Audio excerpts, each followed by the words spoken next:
My wife wanted space to find herself. By day 3, she found another man. I stayed silent, gathered proof and ended it with a divorce.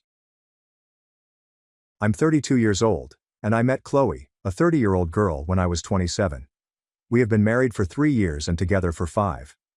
I'm a certified welder who earns $95,000 working on industrial construction projects. She works as a receptionist at a mid-size firm downtown and makes approximately half that. I own the house where we live. I purchased it 2 years before we married with money from my inheritance and maintained the title completely in my name. We split household spending around 70-30 because I earn about double her pay. She paid for groceries, utilities and home upgrades, but the mortgage was always mine. The first 2 years of marriage were completely typical. Figuring out who would do the dishes, fussing about the thermostat, and planned vacations we couldn't afford yet. She wanted to travel to Europe. I wanted to pay down my mortgage faster. Standard newlywed acclimation period. The house is a 1950s ranch that I remodeled myself. I obtained permits, completed the majority of the electrical and plumbing work on weekends, built a workshop in the garage, refinished the hardwood floors, and upgraded the kitchen with granite countertops and stainless appliances. I invested roughly $40,000 and 2 years of sweat equity in it.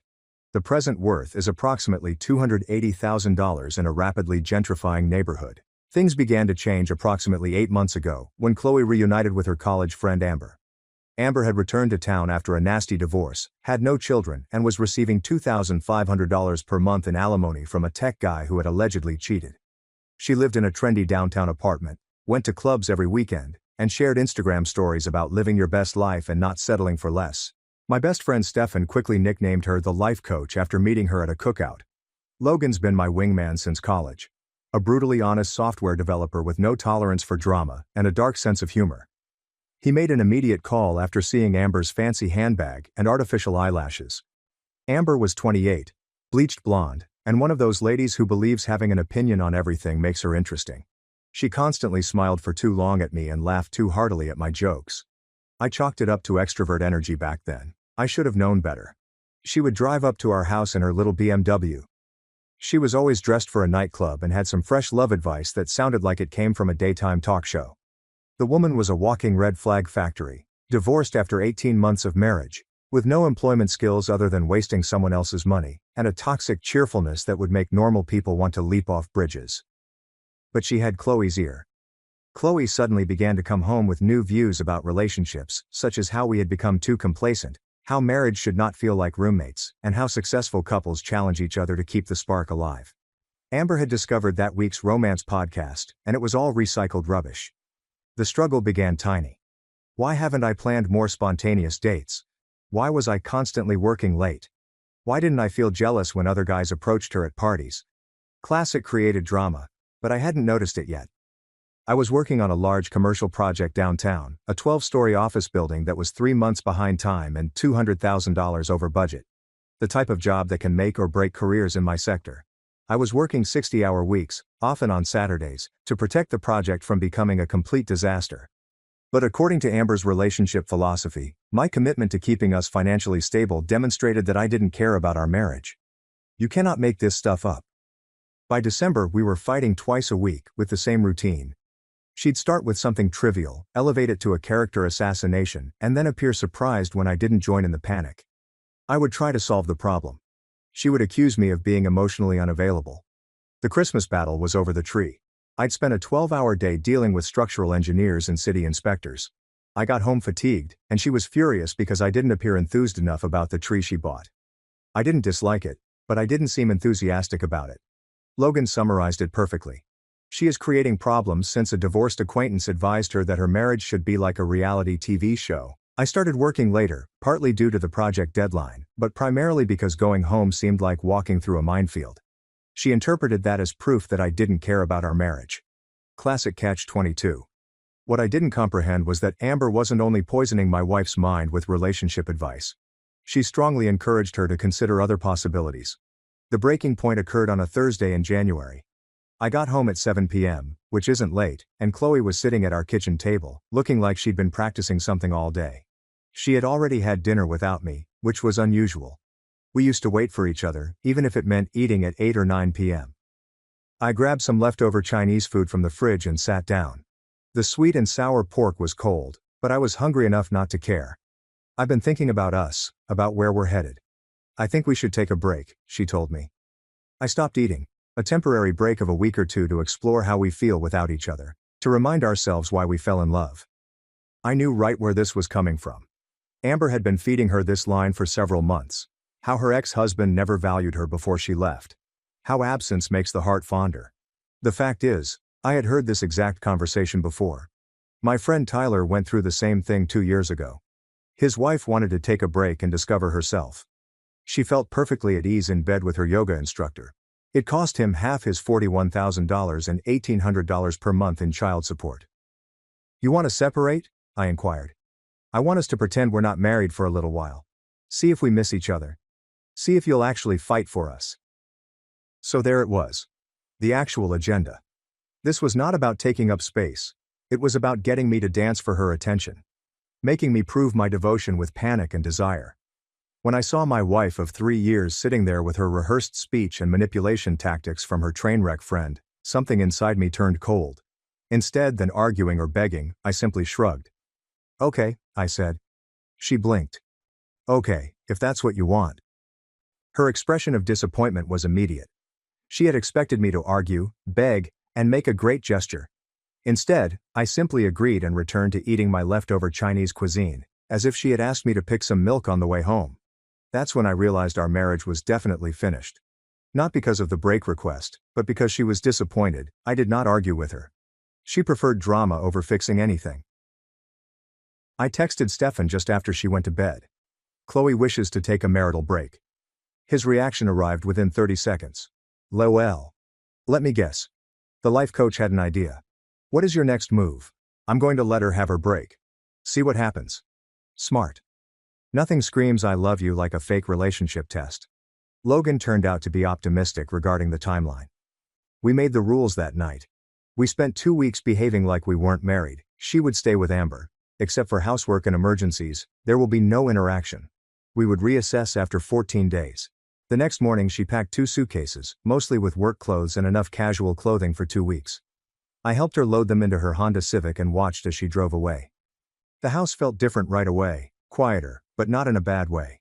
I can watch ESPN without hearing about toxic masculinity. I could eat cereal for dinner without considering the underlying meaning of my dietary choices. For the first time in months, I was able to rest in my own living room. That first night, I ordered a huge pizza, drank a Coke, and watched the entire Predator trilogy without anyone explaining why action films reinforce negative stereotypes. It was glorious. Logan came over that first weekend with takeaway from a Thai restaurant we had been going to since college. He brought his laptop and we spent 3 hours putting together a fantasy football league for next season. I hadn't had time to think about it in months. So how's the single life treating you? Questioned the guy. Pretty good actually. Watched 3 hours of football yesterday without anyone explaining why sports are a symptom of male emotional repression. Logan almost choked on his pad thai. She actually said that? Among other things. Apparently my interest in the Cowboys' playoff run was preventing me from processing my feelings in a healthy way. That weekend, I accomplished something I hadn't done in years. I meticulously examined our money, including our joint bank account, savings, both of our credit cards, and her student debts, which I had been assisting her in repaying.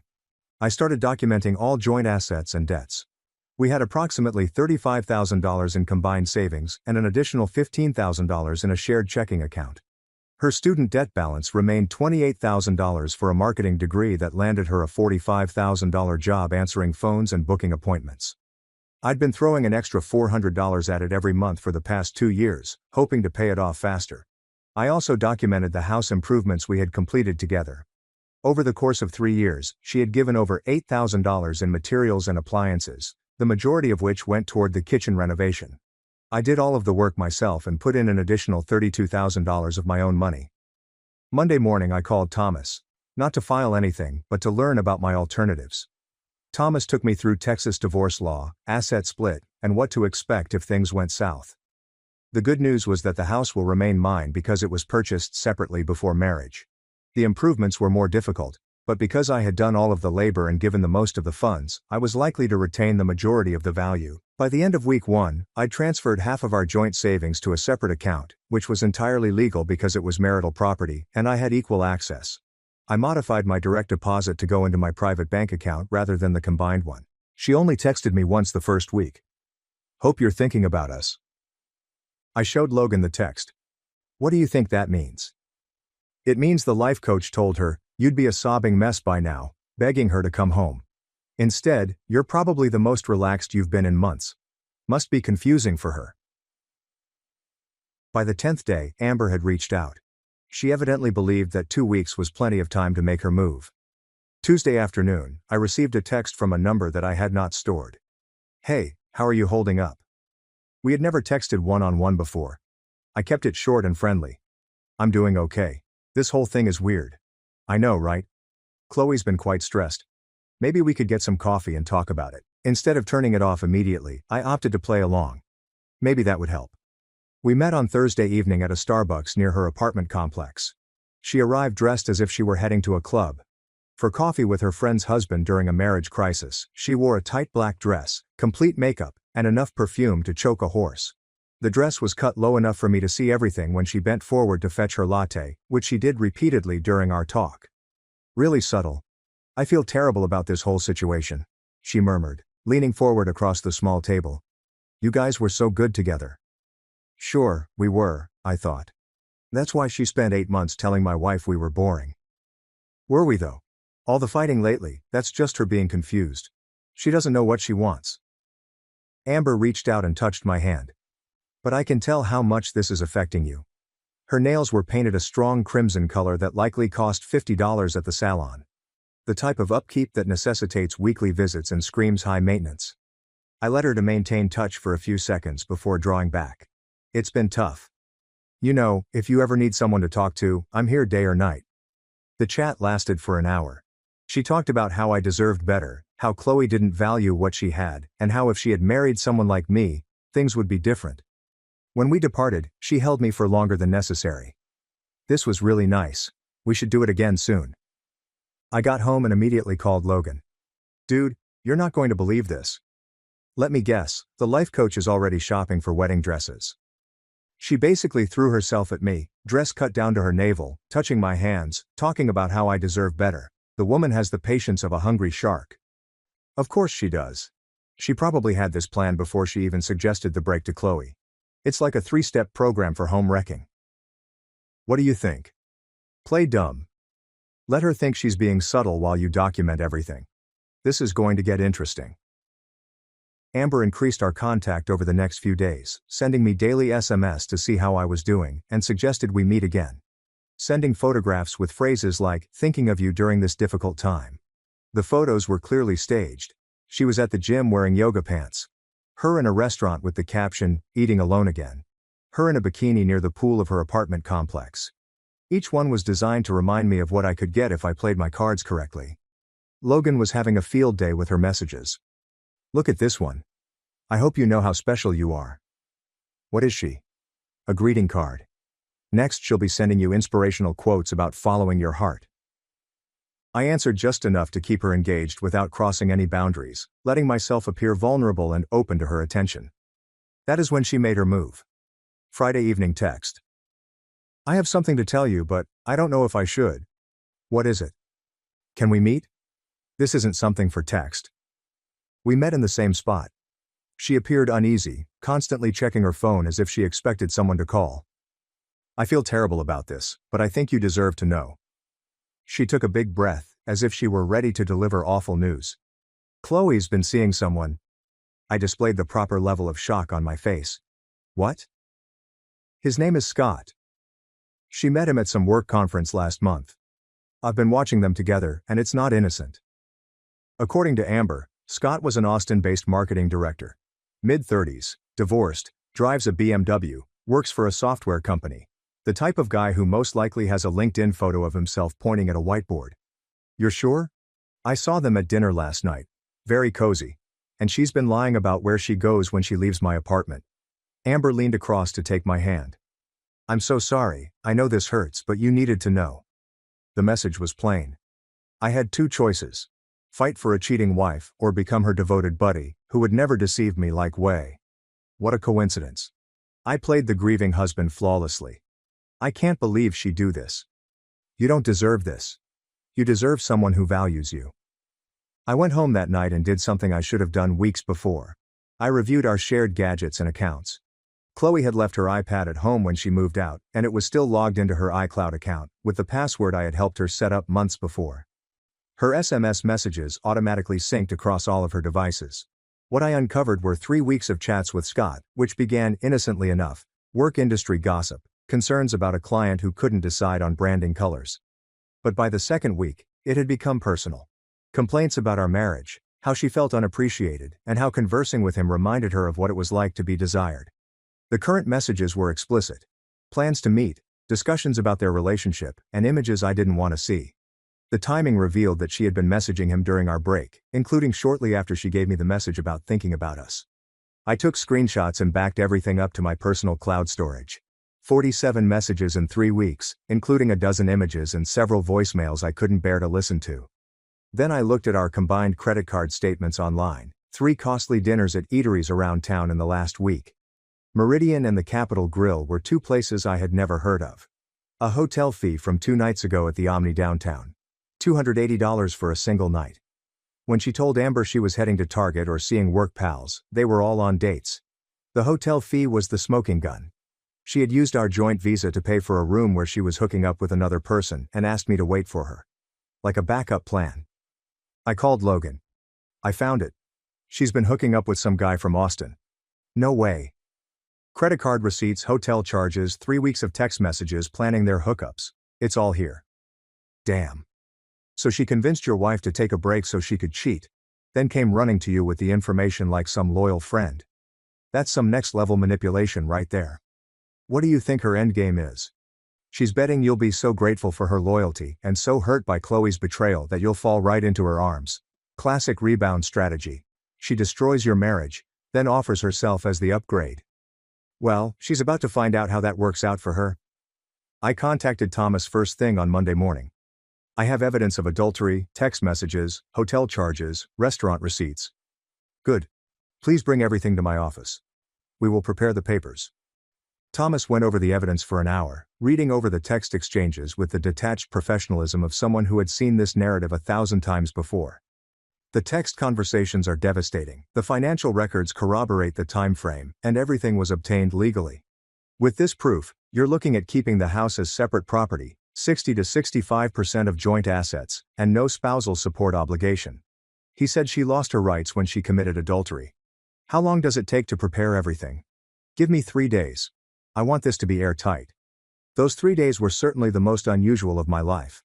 I went to work as if nothing was occurring, handling the construction project, which was finally back on track and under budget. I came home to a peaceful house, ordered takeaway, and watched TV without anyone judging my entertainment selections.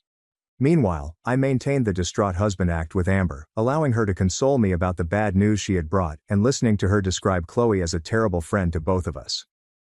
I can't believe she would do this to you, Amber exclaimed after another coffee encounter. After everything you've done for her. Some people just don't appreciate what they have. Exactly, I replied, playing my part. But maybe this is happening for a reason. Maybe you needed to see who she really was. She leaned across the table to take my hand. And maybe I needed to see who you really are too. Logan nearly choked when I told him about our talk later. She actually said that with a straight face? Maybe I needed to see who you really are. What is this? A romantic comedy? Next she'll be talking about destiny and soulmates. I served Chloe with divorce papers at her office on Thursday morning, following all of the rules as a professional process server. The papers included snippets from text messages as well as financial information relating to the affair. Her call arrived within 1 hour. What the hell is this? Divorce papers with evidence of adultery. This was supposed to be a temporary break. We were going to work things out. You worked it out with Scott instead. Hope that night at the Omni was worth $280. The silence was terrible. I could almost hear her brain scrambling to figure out how I'd learned about the motel. How did you? Your iPad syncs to iCloud. Every text message, every photo, every plan you made with him. I have 3 weeks of evidence. You went through my private messages. She tried some more angles. The break granted her permission. She was perplexed. She never intended things to go this far. None of this mattered. This is insane. It was just texting. The hotel receipt says otherwise. So do the restaurant charges. Another prolonged stillness. You can't just end our marriage over this. I'm not ending our marriage. You did that when you started hooking up with Scott while asking me to wait for you like some kind of backup plan. But her next reaction revealed her true colors. Instead of apologizing or displaying remorse, she went completely nuclear. You know what? I'm glad I did it. Scott actually cares about me. He doesn't just grunt at me when he gets home from work. He takes me places and buys me things and makes me feel special. With our joint credit card. Whatever. At least he has a real job, not just some grunt work that gets you all dirty and gross. There it was. After 3 years of marriage, she removes the mask completely. My welding career, which had provided me with a steady income, had suddenly become menial labor. The same job that bought her car, paid for her vacations, and kept her college debts up to date. A grunt who makes twice what you make answering phones for. Now Scott's already talking about getting me a better position at his company in Austin, where people actually have ambition. Good luck with that. Hope Scott knows what he's signing up for. He appreciates me. Unlike you, he appreciates having his hotel bills paid by someone else's husband. Real romantic. She hung up on me. Logan was dying when I informed him about our talk. She actually called welding grunt work. The same welding that's been paying her bills for 3 years, and now she's planning to move to Austin with this guy. That woman has completely lost her mind. The divorce process took 4 months. Chloe tried every angle. The break granted her permission. The emotional romance was not physical, until the hotel invoices showed otherwise, and her mouth slipped. She was perplexed and tricked. None of it stuck. Her lawyer was a woman who specialized in women's rights and divorce cases. It didn't matter. Evidence is evidence, and Texas law is unambiguous regarding adultery. But Chloe's true personality became apparent during the proceedings. Instead of demonstrating sorrow or attempting to deal reasonably, she demanded half of everything, including the house. When her lawyer explained how infidelity influenced property split, she threw a fit in the law office, which resulted in her temporary exclusion from the building. Throughout this period, Amber maintained her supportive buddy act with military precision.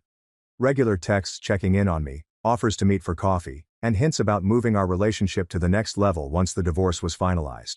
The woman transformed emotional manipulation into performance art. Every sentence was meticulously constructed to appear sympathetic and encouraging, while positioning herself as the clear upgrade. She undoubtedly spent more time developing her messages than most individuals do with their resumes. She's like a vulture circling a dead marriage, Logan said. Probably has a countdown calendar until you're officially single. I played along just enough to maintain her attention. I met her for coffee twice more. Allow her to soothe me about the divorce process. I listened to her describe Chloe's bad behavior toward both of us. The meetings followed a consistent pattern each time. She'd arrive dressed as if she were auditioning for a music video, spend an hour talking about how supportive she was, and then drop increasingly obvious hints about our future relationship. I feel so guilty, she admitted during one meeting. If I hadn't told you about Scott, maybe you could have worked things out. Right. If she hadn't told me about the affair, she had most likely encouraged it in the first place. You did the right thing, I replied. I needed the truth. I really hate to watch you go through this. You deserve so much more. She leaned across the table to take my hand. And I want you to know that when you're ready, and all of this is behind you, I'll be there for you in whatever manner you need. The message could not have been clearer if she had given me a business card that read, Rebound Relationship Services available 24/7. Logan nearly fell out of his chair when I told him. She answered, in whatever way you need. Is she a full-service consolation prize? Does she come with a warranty? The ultimate settlement was reached in May. I kept the house, my retirement savings, and 65% of our combined assets. Chloe received her car, personal goods, and student loan debt. She did not receive spousal support because she cheated. The house alone was worth $280,000, less the $180,000 mortgage balance. With the modifications I'd made, I had approximately $100,000 in equity that remained mine, plus an additional $32,000 from our shared savings and investments. She walked away with approximately $18,000 in a Honda Civic with 90,000 miles on it. But even then, she refused to accept responsibility. During the final settlement meeting, she had the audacity to claim that the divide was unfair and that I was punishing her for following her heart. Following your heart? I responded. You used our joint credit card to pay for hotel rooms with another guy. Scott and I have a real connection, something you'd never understand. I understand it cost us $280 plus dinner at 3 different restaurants. Her lawyer had to physically stop her from lunging across the conference table. The woman had totally lost it. That's what happens when you try to have your cake and eat it too, Logan told me. Amber invited me to celebrate the divorce at an elegant downtown restaurant. She'd chosen Meridian, one of those restaurants where the appetizers cost $30, and the servers regard you as if you're interrupting their genuine job in theater. She hesitated when I recommended the location, perhaps wondering why I suddenly wanted to pout and dine, but her ambition trumped her intuition. She arrived in a frock that likely cost more than my car payment. Clearly expecting today to be the night she finally made good on her investment in destroying my marriage. "I'm so proud of how you handled everything," she exclaimed over appetizers that looked like modern art, but tasted like disappointment. "You were so strong through the whole process. I had good support. I was happy to help. You deserve to know the truth." She leaned across the table to take my hand. "And now we can finally be honest about what's been building between us." I glanced at her across the table, well made up, in a fancy dress, with a predatory smile she had most likely practiced in the mirror, and felt nothing but hate. "Amber, there's something I need to tell you." "What is it?" "You destroyed my marriage." "What?" I helped you see what Chloe really was. You were trying to break us up so you could move in on me. You encouraged her to cheat, then came running to me with the information like some loyal friend." Amber's face became pale under her foundation. For the first time since I'd known her, she appeared astonished. "That's not, I would never." "You absolutely would. And you did. You manipulated a woman into destroying her marriage because you wanted her husband. I cared about both of you. I was trying to protect you from getting hurt worse. You were protecting your own interests. You saw an opportunity and you took it." I stood up and dropped 2 $20 banknotes onto the table. "The saddest part is that you actually think I'd want to be with someone capable of what you did. Where are you going? We haven't even had dinner." "I'm going home alone to my house that I kept because I was smart enough not to trust people like you." "What about us?" I looked down at her, still sitting in her fancy outfit, and realized that her intricate manipulation had resulted in nothing. "There is no us. There never was. You're a toxic person who destroys relationships for your own entertainment." "But I helped you. I told you the truth about Chloe." "You told me the truth about an affair you encouraged her to have. You created the problem, then offered yourself as the solution. That's not help. That's sabotage with a marketing campaign." But I wasn't finished yet. I had one more card to play. I texted Chloe an hour earlier, saying Amber wanted to confess something about Scott. I said it was vital, and you should hear it. She bit immediately. 10 minutes into supper she walked through the restaurant door, her eyes immediately searching for blood. "What's she doing here?" Amber raised her voice an octave. "Ladies, you two have a lot to discuss. I'll leave you to it." I stood up and proceeded to the exit, but not before contacting Logan. "Dude, you need to get down to Meridian Restaurant right now." "What's happening?" "The life coach is about to get a performance review from her former client." I could hear Chloe's voice rising behind me. "You set me up with Scott." "It wasn't like that. I was trying to help you." "Help me? You destroyed my marriage so you could steal my husband." I arrived at the parking lot just as things became very interesting. Through the restaurant windows I could see both women standing there, gesticulating madly. Other diners began to stare, pulling out their phones to record the event. Logan arrived just as the main entertainment began. "Holy crap, they're going at it," he exclaimed, stepping out of his pickup. "This is better than pay-per-view." Chloe's voice was clearly audible through the glass. "You've been planning this for months. He doesn't even want you. He chose me. He just rejected you. You delusional psycho." That's when Amber hurled something that resembled her water glass. It broke against the wall behind Chloe, who reacted by seizing Amber's luxury pocketbook and spilling its contents all over the table. "Oh, this is getting good," Logan exclaimed, already phoning 911. "Hello police, I'd like to report a disturbance at Meridian Restaurant downtown." Through the window we saw Amber rush across the table toward Chloe, who grabbed her hair. They both went down, bringing half of the table settings with them. Other customers scrambled away from their tables as plates tumbled to the floor. "Should we go to help?" I asked. "Help? Dude, this is the best entertainment I've had all year. They're both getting exactly what they deserve." The restaurant manager appeared, attempting to separate them, but Amber threw him aside and pursued Chloe again. Chloe retaliated by throwing what appeared to be a breadbasket, which hit Amber square in the face. By the time the cops came 5 minutes later, both women were on the floor, their hair disheveled, makeup smeared, and yelling at each other as the restaurant staff attempted to restore order. Several other guests were filming with their smartphones. Both officers exchanged glances, as if they had previously dealt with a similar circumstance. "Ladies, you're both under arrest for disturbing the peace and assault." Logan and I observed from the parking lot as they handcuffed both women and loaded them into different patrol cars while ranting at each other through the windows.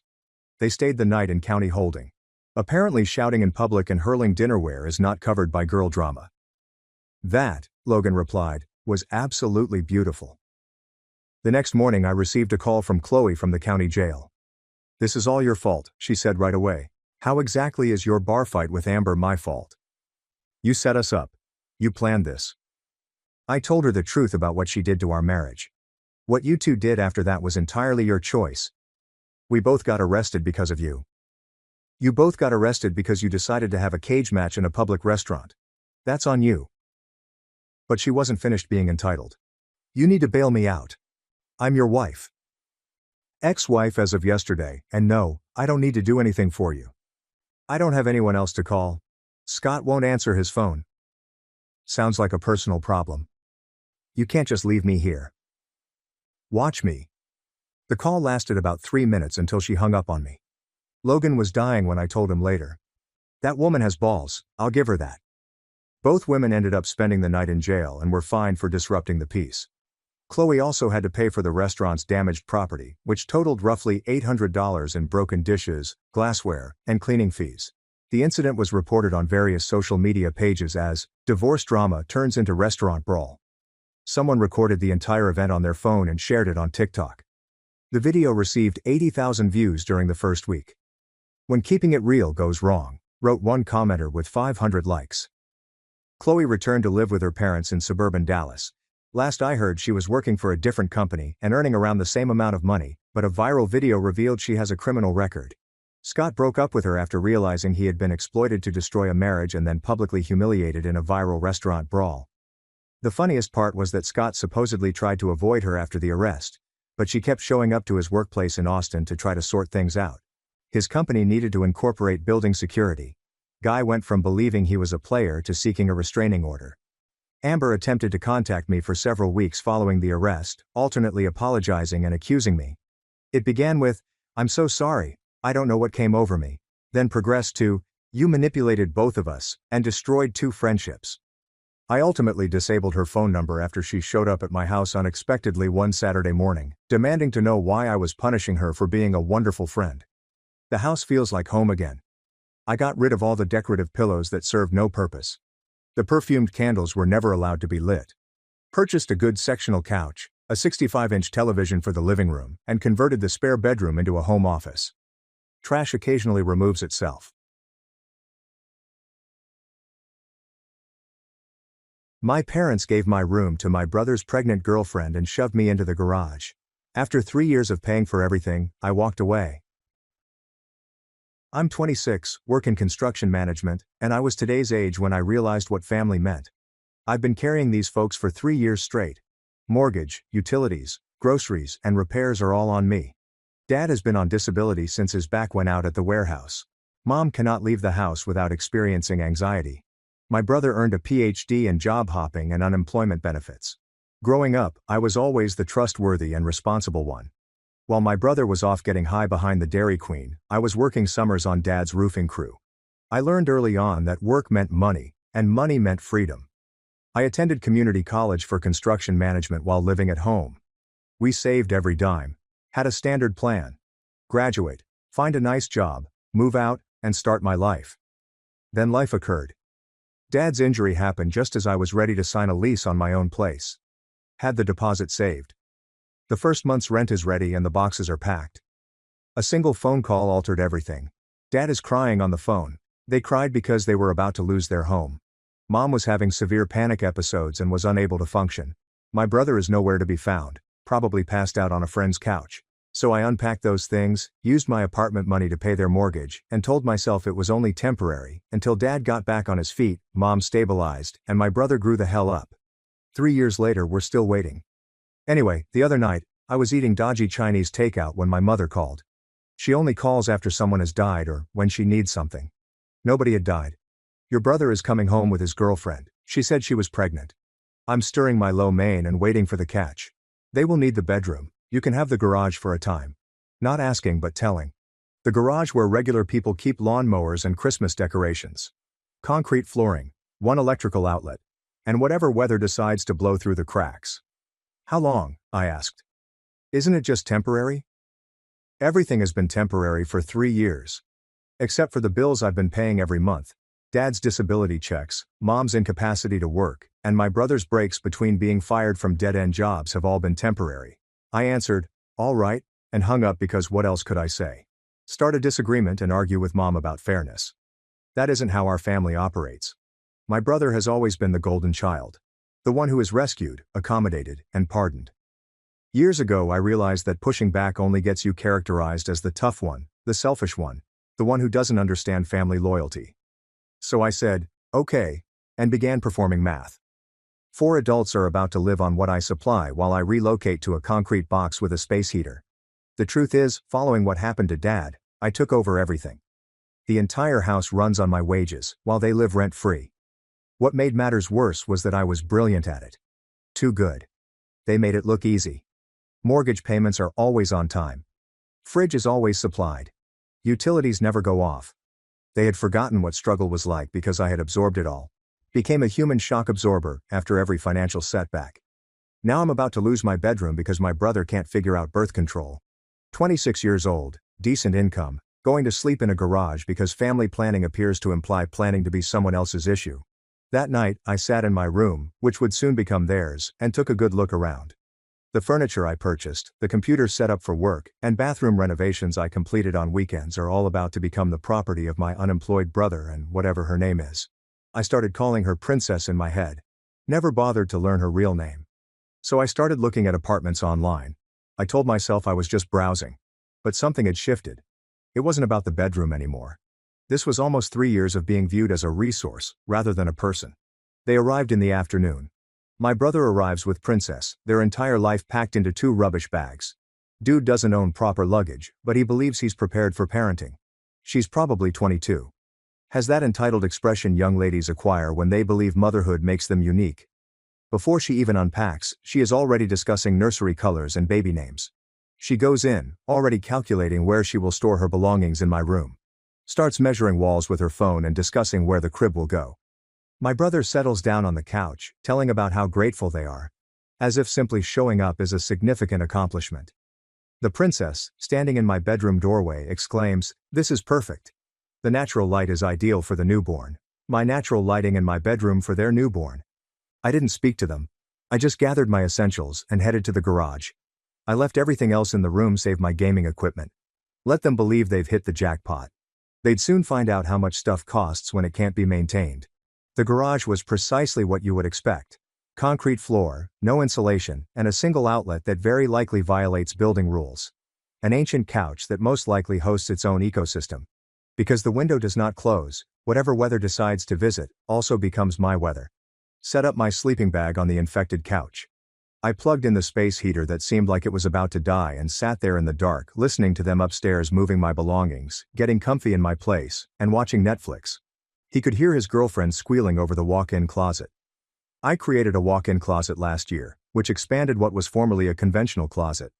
I spent 3 weekends building it out, hanging drywall, and adding shelving for myself. Now it serves as storage for Walmart maternity outfits. That's when it struck me. This was not a momentary situation for them. They'd found their new mark. Their next way to evade real life. And I had been enabling it for 3 years. Hell no. That night, I began making concrete plans, looking at flats and calculating how much it would cost to get myself out. They were unaware of certain bank accounts. Automatic payment. I could stop utilities under my name and have them disappear. Week 1 was subtle. They were still on a high from their new arrangement. I didn't detect the changes. I stopped being helpful. When you've been everyone's go-to problem solver for 3 years, that's very radical. Monday morning, Princess approaches me as she heads to work. The coffee machine is not operating properly. I stare at her, then at the coffee maker, back at her, say nothing, and walk away. All I could think of was who informed her I was the one who fixed things in this house before approaching me like that. I used to be. I'd spend 10 minutes identifying the problem, cleaning the mineral deposits, and teaching how to care for it. But not anymore. She can figure out why the water tastes like instant coffee and drink it. Not my problem. Tuesday, Mom complains that the kitchen faucet is dripping. I'm reading the news on my phone at the table. She repeats it louder, believing I didn't hear. I did. I don't care anymore. That faucet has been dripping for 2 weeks. It used to drive me insane, so I fixed it right away. Install new washers and tighten the packing nut. Done in 5 minutes. I don't mind if it drips until the basement floods. That day, I spent my lunch break searching for flats online. Everything excellent was well out of my price range when I was supporting 4 people. Studio flats were renting for what I thought was a decent price back when I only had to worry about myself. It made me understand how deep in the hole I was. I returned home and discovered my brother's automobile, held together by rust and prayer, starting to produce grinding noises in the driveway. He stands there, hood up, staring at the engine, waiting for divine intervention. Do you have any idea what the sound is? Expensive, I said. He laughs, expecting for me to come diagnose and repair it for free. That is how it has always worked. His automobile breaks down. He'd invite me to spend my Saturday under the hood with my tools, resolving his issues. Now he doesn't even need to call. I'm right here. I move past him into the garage, leaving him standing there and waiting. Friday was the crown treasure. The washing machine died in the middle of its cycle. I just quit. Water sat there and clothing floated. Princess tries again, finds me in the garage doing push-ups because what else can you do in a concrete box? The washer is broken. Yes, it is full of water and clothing. That sounds right. Can you? Nope. She stares at me, waiting for the traditional script in which I get up, get tools, and spend my Friday night repairing their problems. Probably a faulty pump or a clogged drain line. The part costs $40 and requires 2 hours of work. That guy has died. I killed him personally. What should we do? She asked. I knew my mother had told her to ask me. Adult things. Figure it out, I said. They ended up calling a repairman, who charged them $200 to install the same item that I would have installed for free. The princess complained about the expense while sitting in my room chair wearing my old bedroom slippers. Week 2, the house begins to show signs of serious neglect. It's amazing how quickly things fall apart once you stop maintaining them. The leaky faucet turns into a stream. The toilet runs continuously. That water bill is going to be enjoyable. The space heater in the garage goes completely, leaving me with only my sleeping bag and whatever warmth anger gives. My brother observed the shift. He tried to bond over coffee one night. His treat, which he describes as a cappuccino, compensates for snatching my bedroom. We settle on the back porch, and he tries to strike up a discussion about work, sports, or anything else normal. What's been going on with you lately? He asked. No deal. You appear different. I am precisely the same. Just not your maintenance man. Come on, guy, we are family. Family? That's what people say when they want anything for free, I replied bluntly, knowing full well that he won't be offended since he's not self-aware or gets quiet while processing it. I know you've been helping us. Helping out? I laugh. That is what you call it. Helping out, like periodically chipping in $20 for pizza. Do you understand what I mean? I understand exactly what you mean. You mean I've been paying for your entire existence while you've done nothing, and that's simply helping out. We drink quietly till he gives up and goes back inside. Return to my room. Returning to his pregnant lover and his rent-free lifestyle. Week 3 is when things become interesting. The water heater begins producing horror movie sounds. Mom cornered me in the kitchen on Saturday morning. The hot water is not working. I pour coffee. Say nothing. Have you heard me? She said, yep. Are you going to look into it? Nope. Why not? Because I'm not a superhero. I am a tenant. A garage tenant. She seemed to be hurt as she discussed how we are all struggling here. You are struggling. I'm now living in a garage. Sediment has probably accumulated in the water heater. Flushing is required, as is possibly a replacement heating element. A $100 job if you know what you're doing. But I'm done knowing what I'm doing to solve other people's problems. Dad takes the manly approach that night. Catch me on my way back from the gym. Yes, I joined the gym. I needed a place to shower with true hot water. We need to talk, son. Okay, you are evolving. I know it's stressful, but your brother requires assistance. We are family. I've been helping for 3 years. Mortgage, utilities, groceries, repairs. Everything. This is different, he explained. You're correct. This is my stop. You cannot just stop. Pay attention to me. I walked away. He wanted to protest. But what would he say? That I am obligated to support their life while sleeping in a garage. That it is acceptable for one person to carry 4 adults indefinitely. He knows he has nothing. The house felt strange. There is tension everywhere except in the garage. My concrete palace is quiet. Cold as hell but calm. At the very least, no one asks me anything out here. Nobody expects miracles. No one interprets my quiet as cooperation to resolve their latest dilemma. Upstairs they are realizing what they have lost. Things are breaking without their free maintenance person. Bills are coming due without an automatic payment mechanism. 4 adults attempting to survive on 2 disability checks and any extra coin my brother earns between jobs. I knew they were spinning because I overheard my mother and brother talking in the kitchen. Their voices carry down here since this room is insulated like a cardboard box. My brother says he's been acting strangely recently. There is a real attitude problem. I've noticed, Mom says. Since we asked him to take over the garage temporarily, you'd think we were asking him to sleep outside, right? It's not like we're kicking him out. We're simply making place for the baby. Some folks simply cannot tolerate change. He has always been tough when things don't go his way. Mom stated, I'm listening to this conversation about my attitude problem while sitting on a moldy couch wearing a jacket because there's no heat. The attitude problem of the person who has been paying their mortgage for 3 years. The next morning, Mom approaches me in the kitchen before I leave for work. I'm getting coffee and attempting to get out the door when she blocks my way. We should chat about your attitude lately. My attitude? What? Mom. Am I a teen? You should be grateful we allowed you to stay at all. She continues to make things difficult. It'll be a few nights in the garage. Stop being selfish. I'm holding my coffee mug, gazing at this woman who hasn't paid a bill in 3 years and urging me to be thankful for sleeping in the unheated garage of the house I keep running. The golden child inherits my room, and I should be thankful for concrete and mold. You are correct, I say. I should feel grateful. After they realized there was no other option but to deal with it, I noticed them rationing items. Cheaper toilet paper, generic food, and lights that switch off when people leave the room. During that period I relocated my tools to a storage unit across town, began buying groceries only for myself and storing them in a cooler in the garage, and set up mail forwarding to a P.O. box. Utility disconnections are slated for the end of the month. And finally signed a lease on a nice 1-bedroom apartment across town, 2nd floor, proper heating, my own bathroom, and a balcony overlooking the park. It's crazy how desirable basic dignity appears after sleeping in a garage. The apartment hunt was quite relaxing. Every place I looked at, I considered how much it would cost to keep just for myself. Utilities for 1 person, groceries for 1 person, and cable fees split equally. The mathematics was amazing. What I'd been spending on 4 people would provide me with enough money to live comfortably alone. The house was progressively disintegrating. The water heater died totally. No hot water for anyone. Toilets are still running, squandering hundreds of gallons every day. Kitchen faucets began flooding the basement every several days. Surprisingly, my brother got a job at a grocery shop, but he only lasted 11 days before being dismissed for phoning in sick 3 times. Princesses were becoming bigger, more demanding, and more expensive. I began to get cravings that required quick treatment and my gas money. We need pickles and ice cream. She had announced it at 9 p.m.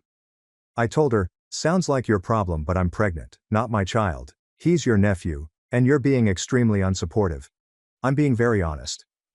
She'd storm off to get my brother, who'd figure out how to get to the store without a functional vehicle. Usually meant begging for rides from neighbors or walking 3 miles. I also saw they were eating a lot of ramen noodles. Everything is a discount brand. The princess is moaning about being unable to purchase prenatal vitamins. My brother is trying to fix his car using YouTube videos and prayer. Mom and Dad were learning how much it costs to manage a family. After 3 years of me handling everything, they had forgotten basic math. Mortgage payment, $1,400. Another 300 people lack access to basic services. They cannot afford groceries for 4 adults. Forget it. And I was having a good time. Not gonna lie. I couldn't keep that smirk off my face. Then Dad sought to hold a finance discussion one evening. We called it a family talk about shared duties. Set up at the kitchen table with a notepad and calculator. We need to discuss expenses. He started, we do. I suggested that everyone give something. I've been contributing for 3 years. But with the baby on the way. Not my baby. I said that for the millionth time. That is not the point. Then what's the point? He scrambled with his notepad, searching for words that would make this my problem again. We are family. We should aid one another. I did assist. I paid for everything, while you lived for free. Now I'm finished. You cannot just forsake us. I am not abandoning anyone. I'm sleeping in the garage. You are the one who abandoned me first. The princess perked up from the couch. We have never asked you to pay for everything. I turned to face her. Really look at her. You never asked because you didn't have to. It's just happened.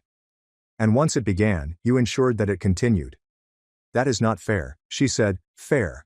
You are sitting in my chair in my room, wearing my bathrobe, whining about bills and a house that I pay for. Let's talk about fairness. Mom began crying. I'm not sure why exactly.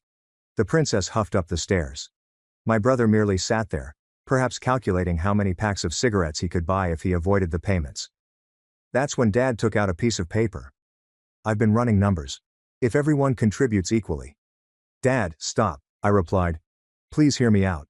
If we divided everything 4 ways, I said, stop. It would only cost about $600 each. He continued. I was finished with that. I cut him off. Dad, look around. Look at this house. Look at your unemployed son and his pregnant girlfriend. Look at your wife, who is unable to work. Take a look at yourself on disability. Where is 600 times 4 meant to come from? And let me tell you, the silence was lovely. Pure mathematics cuts through 3 years of delusions. After that life-changing meeting, I began moving things out one by one, nothing evident, nothing they'd notice. Important documents, essential tools, and anything else I needed. They abandoned the furniture, the television, and anything else on which they had grown dependent. I started working overtime to save every dime. Not because I needed it. Supporting one person is easy after supporting 4. But I wanted options. I wanted to walk away clean. I wanted to be able to disappear totally if necessary. I had planned to leave permanently that morning. I dropped by early to get the last of my belongings. That's when I witnessed something that changed everything. A college student, maybe 20, was standing on the driveway with my brother. They were headed to the garage. My brother was gesticulating as if he were showing off premium real estate. I parked down the street and watched. My brother is giving this youngster a comprehensive tour of my garage, highlighting the electrical outlet as a premium feature, displaying the concrete floor, and even presenting the broken space heater that left me cold for weeks. Rustic living spaces. I heard him say, ideal for the student budget. Kid was nodding, taking pictures with his phone, and appearing engaged. My brother has that salesman smile he employs when he's trying to trick someone. He used the same smile when he borrowed $2,000 from me 3 years ago for necessary auto repairs, which became a down payment for a jet ski he sold 2 months later. The child inquired about parking, access to the house, and whether utilities were included. My brother responds as if he owns the place, discussing joint kitchen privileges and laundry access, and making commitments with resources that are not his. I walked over casually. What's going on here? The child seems confused. My brother appeared to have been caught red-handed.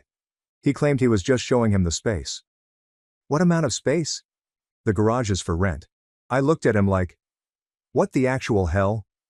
This absolute piece was attempting to rent out my garage, the concrete box he'd sentenced me to, the area I'd been sleeping in while paying for his existence. How much are you asking? He said it would be $450 per month, including utilities. $450 for a garage without insulation, 1 outlet, and a broken space heater. The same garage that wasn't adequate for him and his pregnant girlfriend is now considered premium enough to charge rent. The kid was pulling out his phone, most likely to make a Venmo deposit. My brother was mentally counting money, deciding which video games he'd buy with his new paycheck. I clearly could not let this happen. I stood between them. Walk away, kid. This isn't legal, I explained. What do you mean? He does not own this property, cannot rent what is not his. But he said dash. He says several things. None of these are true. Do you want to live in a garage? Find one that is available for rent. The boy looked between us, understood he had entered into family turmoil, and bolted. Smart youngster. My brother began babbling about the need for income for the infant under temporary conditions. You threw me out of my bedroom and put me in a garage, I said, now you're trying to rent that garage for a profit. It isn't like that. So what is it like? You are leaving regardless. How did you know that? He shut up, realizing he had spoken too much. Someone had gone through my belongings and found things missing. Instead of asking me about it like a normal person, he chose to capitalize on it. I attempted to calm myself down before smashing his face. You went through my belongings. Mom discovered several items were missing, therefore you decided to rent out my current living area. He scoffed. This isn't your space. Every month I pay the mortgage on this house, 3 years. That does not mean. It means everything. The beautiful part was his logic. The garage wasn't suitable for him and Princess, but it could be rented out to a college student for a profit. They required my bedroom for comfort, but my misery presented a financial opportunity. I left him standing and went inside. I found my parents in the kitchen, having coffee I'd paid for in a house I'd kept running, talking about their day as if everything was normal. So, your son wants to rent out the garage. I casually dropped it. Apparently, they had no idea what their golden baby was doing. Mom seemed puzzled. Who is it rented to? Random college student. $450 a month for the space he put me in. Dad's face changed. He asked, "What?" I told him. The same concrete box that wasn't good enough for his pregnant girlfriend is suddenly premium real estate when there's money involved. The truth struck them hard. They'd been so intent on helping my brother with his pregnancy that they'd forgotten who kept the house running. Now, their unemployed kid was attempting to profit from space that belonged to the person who paid for everything. Dad's eyes widened as he considered what losing me would mean. No mortgage payments, no utilities, and no safety net. They had no savings, nowhere to go, and no backup plan. Dad started, and then stopped. There's no good way to complete that phrase. Entrepreneurial, I suggested. Creative issue solution and inventive revenue generation. That idiot is trying to illegally rent out your property, he added, his words strangled. If you contact the cops or a lawyer. He didn't finish the statement, but I could see him losing control. After 3 years of letting me transport them, his unemployed son was deliberately committing fraud, which may land them all in legal problems while also destroying the one person keeping them off the streets. Where is he? Dad asked. Driveway. Probably posted the listing online already. Mom shook her head. He would not. He would. He did. He is. Dad stood up, and for the first time in months I saw genuine rage on his face. Not at me, the circumstances, or my brother, but at himself for allowing things to get this far. This is your house. You pay for it. We have been ... He trailed off, trying for words that didn't seem too parasitic. Taking advantage. The phrase you're looking for is taking advantage, I explained. Mom began crying again. However, these were not manipulative tears. These were tears of awareness. The kind that occurs when you see yourself clearly and dislike the view. We never intended for things to turn out this way. Nobody intended for it to come to this, yet here we are. We assumed it was temporary. We figured we'd get back on our feet. When? It's been 3 years. When precisely were you going to get back on your feet? There was no plan, so they all shut up. There had never been a plan. They simply found a solution that worked for them and determined it was permanent. Dad went for the door. I will tackle this. No, I stopped him. I will manage it. I handle everything else around here. I came back outside to see my brother still in the driveway, now on his phone. Probably researching tenant rights or something, trying to figure out how to make this work. Perhaps he might contact other college students and start a bidding war for my concrete palace. Get off the property, I said. What? He got taken off guard. Get off my property now. You cannot just. I can. I do. I am. Dad and Mom had followed me outside. The princess arrived in the doorway, lured by the ruckus. The entire family gathered for the last show. This is absurd, my brother exclaimed, looking to my parents for support. Are you serious about kicking me out over this? I am not kicking you out yet. But you're not going to rent my garage to anyone. This is not your garage. Everything here is mine. The house, the garage, the food in the fridge, and the electricity you need to charge your phone. All mine, paid for by me, and your visitors. The princess decided to join in from the doorway. We have rights. You have nothing. No lease, rental agreement, or rights. You are here because I allowed it. You cannot evict a pregnant woman. Her voice crackled. I am not evicting anyone. I am prohibiting your partner from illegally subletting space that he does not own. Dad eventually spoke up. She's correct about the ownership. This is his house. My brother seemed betrayed. Are you on his side? He shouted at my father. There are no sides, there are just facts. He pays for everything. We don't contribute anything, Now you're attempting to profit from his generosity. It isn't like that. Then describe it. Explain how renting out my sleeping place for profit while I pay for your life is not the same thing. My brother began stammering about duty, contributing to household expenses, and attempting to help. All he saw was an opportunity to profit from my pain and seized it. Here's what actually happened, I explained. You learned that I was going. Instead of asking why or attempting to resolve the situation, you chose to monetize my replacement. Rent out your garage to someone else. Keep the money. Continue living for free. That is not. I cut him off. That's right. You plan to collect rent from a college student while not paying anything to actual expenses. The garage generates revenue, but the mortgage is still paid by magic. Silence. Even the princess had nothing to say. I watched them all stand there, despairing. No management skills, no brain cells. I suggested 3 possibilities. Are you ready? Everyone nodded. Option 1. Do you want to stay? Fine. Market rate, rent, utilities, and groceries are all split equally. Each month. We cannot afford. Option 2. 60 days to locate alternative arrangements. I'll even cover the cost of moving. It'll be a clean break, with no hard feelings. 60 days is not enough. The girlfriend attempted to argue. I shut her off. Option 3. I depart tonight. Stop paying your mortgage. Stop paying the utilities. You figure it out. The house will fall into foreclosure in 3 months. You'll all be on the street by Christmas. The math was sinking in.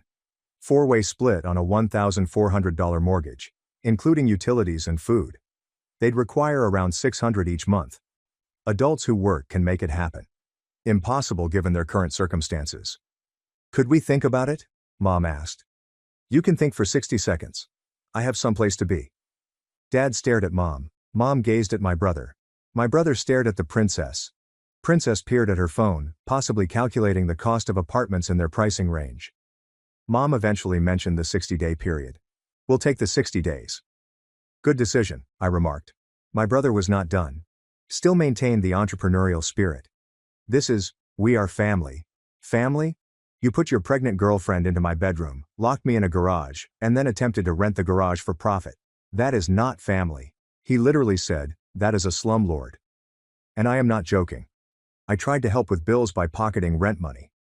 How does that serve anyone other than you? The princess pulled his arm from the doorway. Let's simply go. But I wasn't done. 3 years of swallowed words were approaching. Do you know what the family does? The family expresses gratitude. The family contributes. Family members do not treat one another as servants while living for free. We are grateful. No, you do not. You expected it. You felt entitled to it. You became so accustomed to my paying for everything that you forgot it wasn't normal. Dad stepped forward. He's correct. We forgot. I forgot. 3 years of having you hold us as we. He shrugged. But I was injured 3 years ago. What is your excuse now? That silenced him. Mom was sobbing. My brother appeared to be about to strike something, but he was aware that I would strike back even harder. The princess was probably planning which parent to move in with next. I repeated it for 60 days.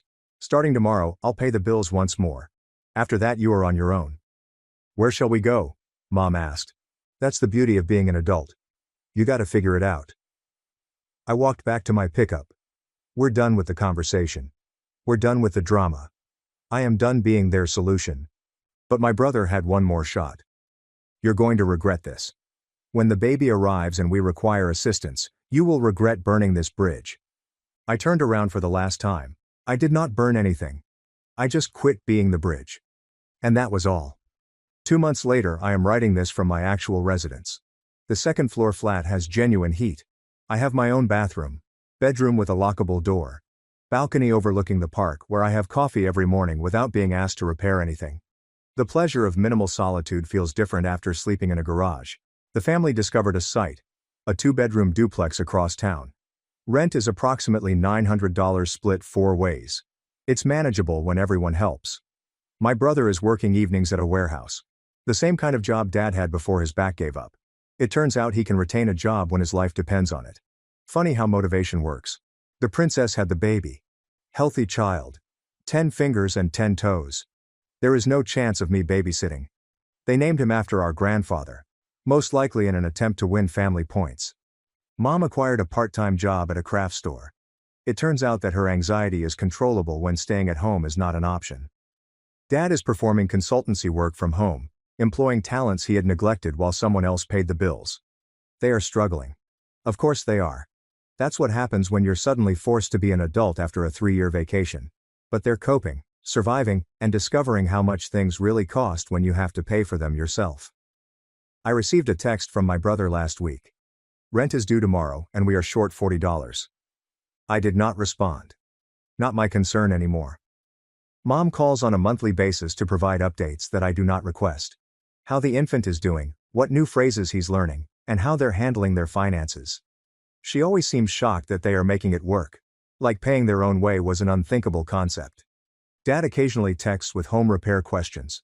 Random things. Leaky faucet, noisy door, and furnace producing noises. I respond occasionally when I'm feeling generous. I usually just email YouTube links. The house was sold. I couldn't afford it myself. I didn't want to anyway. Too many memories of being treated like an ATM with a tool belt. The bank took their cut. The realtor received theirs. We divided what was left. It wasn't much after the mortgage and fees, but it was the end. I used some of that money to buy my motorcycle. I used the remaining to decorate my place precisely the way I wanted it. There are no compromises, no group decisions, and no consideration for anyone else's needs. Pure selfishness felt amazing after 3 years of pure selflessness. My brother attempted reconciliation last month, showing up at my flat with takeout and an apology. I welcomed him in, grabbed some plates, and listened to his lecture on family, mistakes, and second chances. He said that he finally understood what they had done to me, and how they treated me. I told him he understood that he needed to work right now, which was different from genuinely grasping it. His apologies were noted and acknowledged, but comprehension comes through experience rather than necessity. He commented about how difficult it had been to adjust to actual responsibility, such as paying bills, budgeting, and deciding between wants and needs, all of which I had handled for them while they were living in Fantasyland. He inquired whether we were finished, if there was no more family, and whether he needed an uncle for his youngster. I explained that we were still a family. But family did not mean what he imagined it did. It did not imply that one person carries everyone else. It means that everyone bears their own weight and assists when someone stumbles. They had not stumbled. They'd sat down and expected me to carry them indefinitely. He completed his meal in solitude. When he went, he shook my hand. Adults do that. Equals do it. Last week I received a text from Dad. Fixed the kitchen sink myself today, watched 3 YouTube videos, took 4 hours, but I did it. I did not answer, but I did save the message. Progress is progress, even if it comes 3 years later. And I'm enjoying the life I should have had 3 years ago. I have my own room, regulations, and money. No one is treating my paycheck as shared property. The apartment is quiet most nights. I come home from work, eat what I want, watch what I want, and sleep when I'm weary. Simple things might feel revolutionary after being everyone else's solution for years. My brother now texts just on occasion. Updates on the baby, work anecdotes, random stuff, and typical brother things. He's not asking for money, favors, or someone to solve his problems. Just conversing. It is progress. Last month I drove by their duplex. I saw my brother in the yard with the infant. Dad is working on their front steps. Mom hung laundry on a line. A typical family going about its daily routine. No one is waiting for someone else to fix their problems. They don't need me anymore. That's exactly how things should be. The garage is presently empty. The house belongs to strangers. The family is scattered yet functional. And I am free.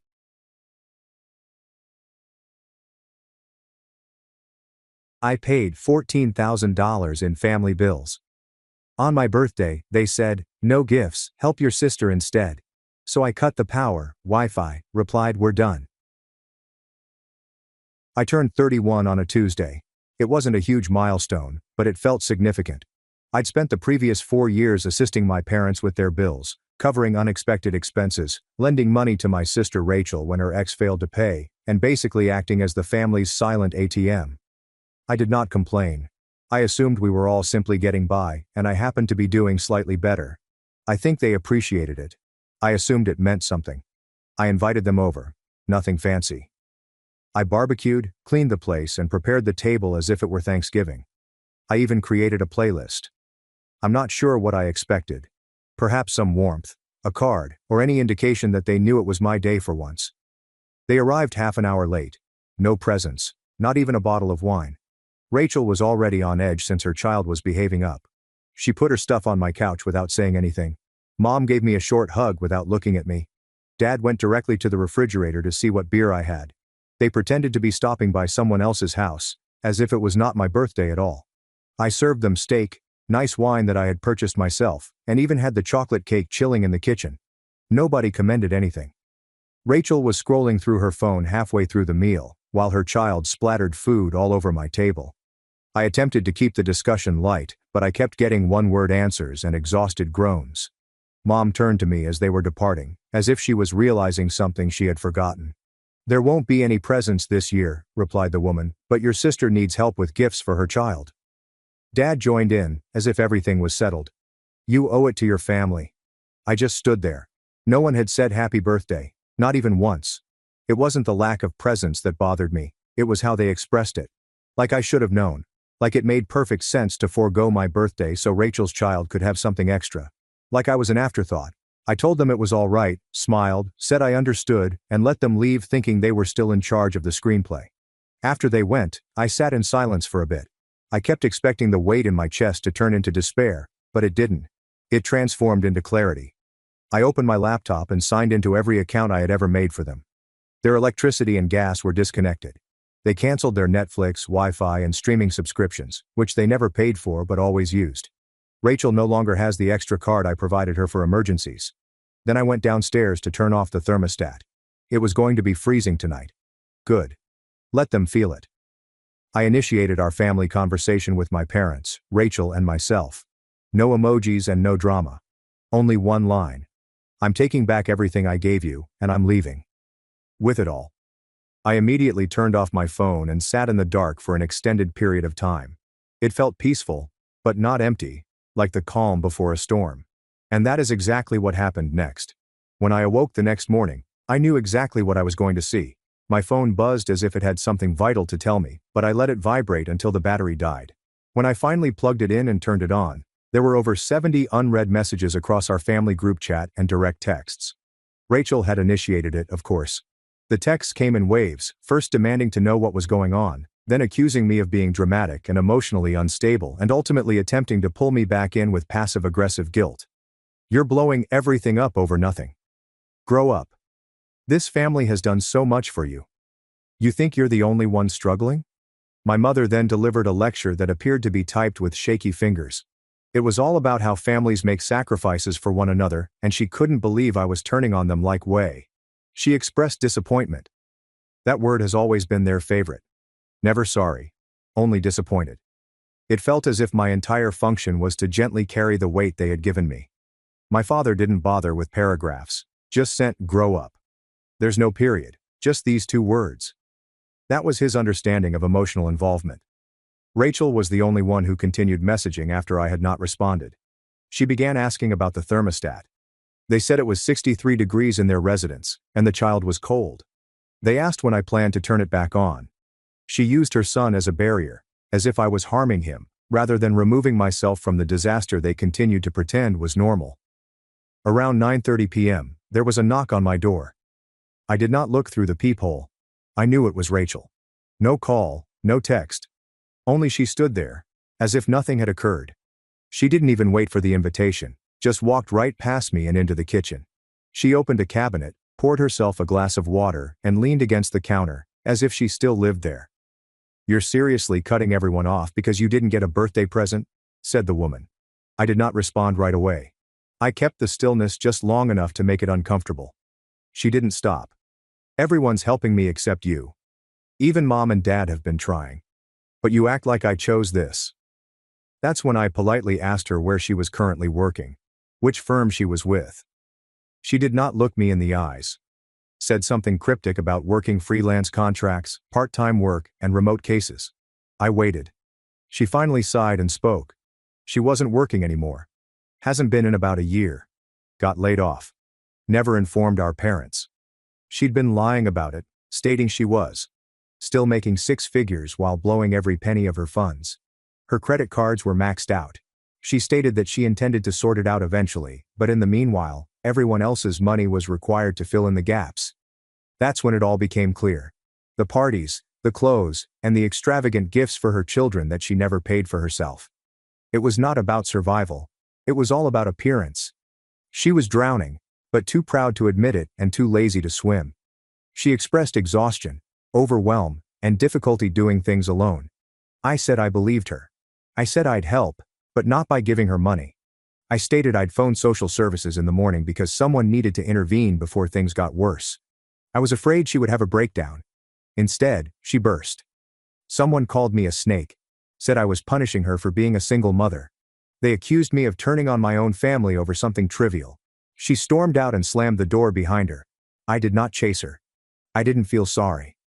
For the first time, I felt a sense of tranquility. I placed the call at 8:43 a.m. the next morning, not because I was upset or attempting to provoke a scene. There was no wrath left in me, only the absolute certainty that something had to be done. I calmly told the woman on the other end of the telephone that my sister had lost her legal career over a year ago, that she had lied to the entire family about it, and that she was stealing money from everyone while partying and uploading filtered images as if her life was perfect. I told how her son was used as a shield, only referenced when she needed money, and never seen or discussed otherwise. I told them I wasn't sure if he was in immediate danger, but I was certain he wasn't receiving the care he needed from someone who was silently spiraling behind a facade. The woman did not sound horrified, but rather professional. She accepted my statement and promised to follow up if required. I assumed that was the end of it. It was not. 3 days later, they arrived at Rachel's door. I just discovered out because she burst in the family group chat, like a volcano keeping it in. She said that someone had contacted child services on her, and that it was clearly me.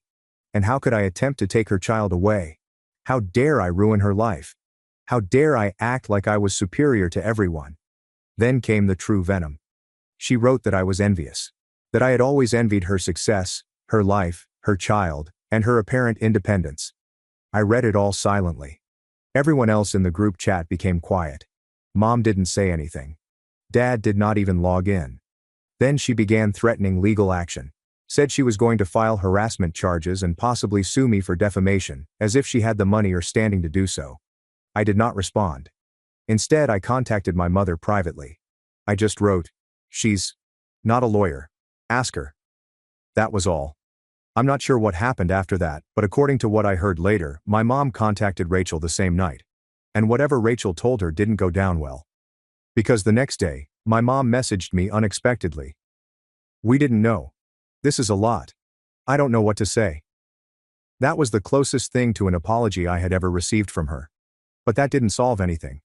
It only reaffirmed what I already suspected. They were all too willing to look the other way as long as someone else bore the consequences. Rachel did not lose custody, but she was subjected to a number of conditions, including parenting seminars, financial monitoring, and proof of stability. The caseworker even informed her that they would be returning for unannounced visits. Suddenly, the money flow halted. No more gifts. There will be no more rapid deposits from mom and dad. The well had dried up. And it hit her quickly. She began attempting to repair her internet image by posting lengthy paragraphs on how difficult parenthood is, and how people closest to her had tested and betrayed her. I disregarded it, but other individuals did not. A handful of cousins I hadn't spoken to in years messaged me privately. They'd also loaned her money, believing she was still a practicing lawyer. One of them asked me directly if it was true she had been unemployed all year. I did not lie. I just answered, "She's been hiding more than that." A week later, an old family friend who always supported Rachel in everything invited me over for supper. She did not even mention Rachel.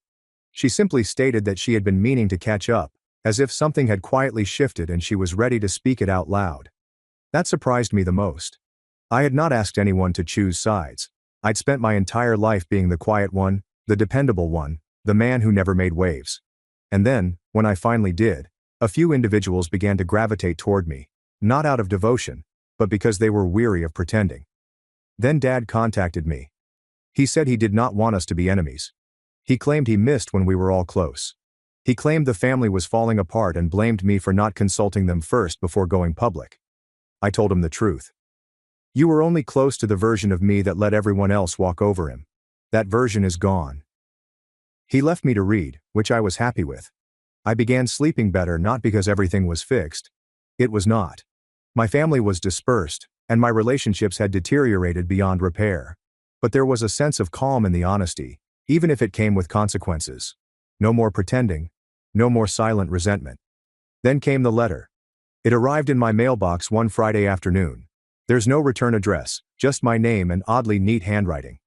Inside, there was one folded sheet of paper. It was from an attorney. Rachel had petitioned for the temporary transfer of my guardianship of her child. It didn't make sense at first. I was not the child's father. I had no custody rights. I was not even named as an emergency contact in any papers. But there it was, in black and white. Rachel had filed for temporary guardianship of her child, alleging emotional instability caused by familial persecution and the need for distance. Rachel had filed for temporary guardianship of her child, alleging emotional instability caused by family persecution and the need for space to rehabilitate. It was her ruse, a setup she didn't expect me to see through. Because I was classified as a temporary guardian, she could say I accepted to care for her son. When I declined to take him, she could turn it into a story about me abandoning a child, which she could present to others, our parents, her friends, and possibly even the caseworker to continue playing the victim. I did not panic. I did not even call her. Instead, I consulted my own lawyer. Yes, I had one, not because I intended to pursue a custody battle, but because I had discovered the hard way that anything involving Rachel required witnesses and papers. My lawyer filed a formal denial along with a notice that no contact for guardianship had ever been established or agreed upon. We provided screenshots, timelines, and even previous writings that demonstrated her manipulation. It was completed within 24 hours. Rachel returned to the group chat on Monday, enraged. She claimed I had embarrassed her, that I had made her appear insane, and that she was attempting to offer me a chance to be involved, to put things right. That was when I realized Mother had lied not just to our parents, but also to herself. She still believed this was all about me being bitter. She could not accept that I no longer wanted to be a part of the act. A few hours later, I received a call from a woman named Carmen. She described herself as my sister's former co-worker, claimed to have obtained my phone number from a common acquaintance, and stated that she felt compelled to contact me. I braced myself for another lecture, but she informed me that Rachel was not only sacked from her law firm, but also reported for faking a signature on an internal document. It wasn't a high-profile case, so it never made headlines, but the firm allowed her to quit discreetly to avoid publicity. Rachel, according to Carmen, had been sliding since she began partying, overspending, seeing individuals with questionable backgrounds, losing her apartment, and then lying about moving in with a friend when she was actually sleeping in her car some nights. I thanked her not because I needed the soil but because it completed the remaining missing pieces. Rachel wasn't simply entitled.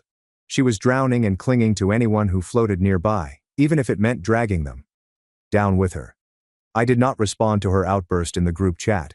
I didn't respond to our parents' feeble follow-ups begging me to attempt to forgive. I'd already forgiven them. That's why I wasn't returning. It began with a birthday party, but not mine. My cousin Naomi's child was turning 4, and the entire extended family was invited, including Rachel. I wasn't intending on going at first, but Naomi contacted me personally. She said she understood if I didn't want to show there, but it would mean a lot to her, and she wanted me to know Rachel was also coming. I didn't answer immediately. I sat with it for a while. Then I decided to go, not to make a statement, not to prove anything, but simply to be in a location where I wasn't the villain. I imagined I'd just be a quiet presence in the corner, eat some cake and then depart. When I walked in, I sensed something was off. People weren't looking at me the same way they used to. There were no awkward nods or forced smiles. There was a great deal of silent recognition. A couple individuals approached me, hugged me, and asked how I was. Nobody mentioned Rachel. She returned 30 minutes later, loud as ever, as if nothing had changed. Wearing a fancy jacket I knew she couldn't afford, her child was hooked to a tablet with headphones on. She strolled around the room as if she owned it, greeting everyone by name and laughing way too loudly. She noticed me across the room and her smile stopped for a moment. It appeared that she might come over, but she did not. She simply remained there, examining the room as if she were calculating something. Then she created a scene. It started little. She was conversing with Naomi near the food table when she abruptly raised her voice about someone who believes they are superior to their own family. She didn't say my name since she didn't have to. Everyone became quiet. Then she turned to me and told me directly, "Why are you even here? Are you trying to steal another kid or just looking for more attention?" Nobody laughed. Nobody backed her up. Naomi took immediate action. She stated that she did not want any drama during her children's party. I told Rachel that if she had anything to say she could say it outside. Rachel scoffed, claiming that everyone was phony, and grabbed her child by the arm. But before she could go, her kid pulled away from her and stated, loudly and clearly, that he wanted to stay in front of everyone. Rachel froze. She tried to fake a smile and said she was joking. Unfortunately, it was too late. The silence in the room had changed, becoming heavier and more genuine. Her child did not want to leave with her, and everyone noticed. She hauled him out nevertheless, but not before slamming the door so hard it knocked a decoration off the wall. People began whispering. A few of my cousins came over and apologized for her, for how they used to treat me, and for not noticing things sooner. I didn't need their apologies, yet they offered them anyhow. Later that week, Naomi phoned me. Rachel allegedly called her crying and begged for money. She claimed she was being targeted and isolated. Naomi did not send a cent. She told her to get help. The word got around after that. Some of the folks who used to send Rachel money stopped answering her phone calls. Others simply blocked her. She began posting cryptic statements online about betrayal, phony smiles, and keeping your circle limited, as usual. But the mask was removed. People have now seen what was behind it. And once you've seen it, you can't go back. It had been nearly 5 months since everything fell apart. Rachel never recovered in the way she expected. At first, she attempted to salvage the story. I shared a well-constructed personal post on Facebook, full of vague references to betrayal, personal progress, and removing poison. A few individuals offered her the usual compassion. Most people didn't enjoy the post. I watched from a distance as the likes and comments dwindled to a trickle. She eventually got quiet there too. Our parents haven't apologized once. They made intermittent attempts to contact me. A voicemail here, a forwarded meme there, as if giving me a picture of a cat in a hat would be enough to cover over 31 years of imbalance. My father tried to keep everything casual, as if nothing significant had occurred. My mother inquired as to whether I had noticed the recent increase in the price of gasoline. These people relied on me to keep their lights on. I did not respond to any of it. It was no longer out of spite. It was recently finished. The period of my life, the character I played, was ended. I stopped waiting for them to comprehend. I stopped thinking they'd recognize the distinction between love and obligation. In the midst of all that silence, something weird began to happen. I became more acquainted with folks I had previously just met briefly. Cousins I hadn't seen in years invited me to their homes simply to hang out. A couple of family friends who used to treat me like furniture in the background have suddenly asked for my opinion and inquired about my life. Not out of pity, but out of curiosity. Genuine interest. It confused me at first, but it felt nice. I began taking modest trips, just out-of-town weekend getaways. I stopped looking at my phone every few minutes. I stopped flinching as soon as I got the mail notice. The further I went away from the dysfunction, the more I realized how peaceful the world might be when no one demanded anything from you. I also met someone unexpectedly. We drank coffee one day, and I didn't feel like I needed to wear armor. She didn't ask about my family or cry. Instead, she asked what had made me laugh lately. For the first time in a long time, I didn't feel the need to prove I wasn't broken. Then, last week, Rachel contacted me again. A new address with the same tone. She explained that she was working on herself and wanted to start a new chapter. However, approximately halfway through the message, it turned. She wrote about how I had abandoned her when she needed it the most, that I was freezing, that I should have handled the situation as a brother, not a stranger. She concluded, "One day you'll regret cutting everyone off. Family is forever." I looked at those words for a long time. She still didn't understand it. Neither of them did. I never cut anybody off. I stopped bleeding for those who didn't realize I was hurting. There is a distinction. I closed and archived the email. The same night, I opened the chat with my folks and scrolled all the way back. Thousands of messages. Years of casual disregard, passive criticism, and repeated comparisons to Rachel. I read one where my mother wrote, "Jess is our star." Another time, my father told me to be more like your sister. I'm not sure what I expected, but all I felt was remoteness. I exited the chat and erased the thread. That's how it concludes, not with a bang, a tearful reunion, or a huge speech. Just me sitting alone in my flat, realizing that the silence was not loneliness. That was a relief. And in that solitude, I created something better. Not vengeance, not justice, freedom. An update. Last week, as I was leaving a bookshop, I noticed a child sitting on the curb outside, legs crossed, playing with an old toy dinosaur. I recognized him before he looked up. It was Rachel's son.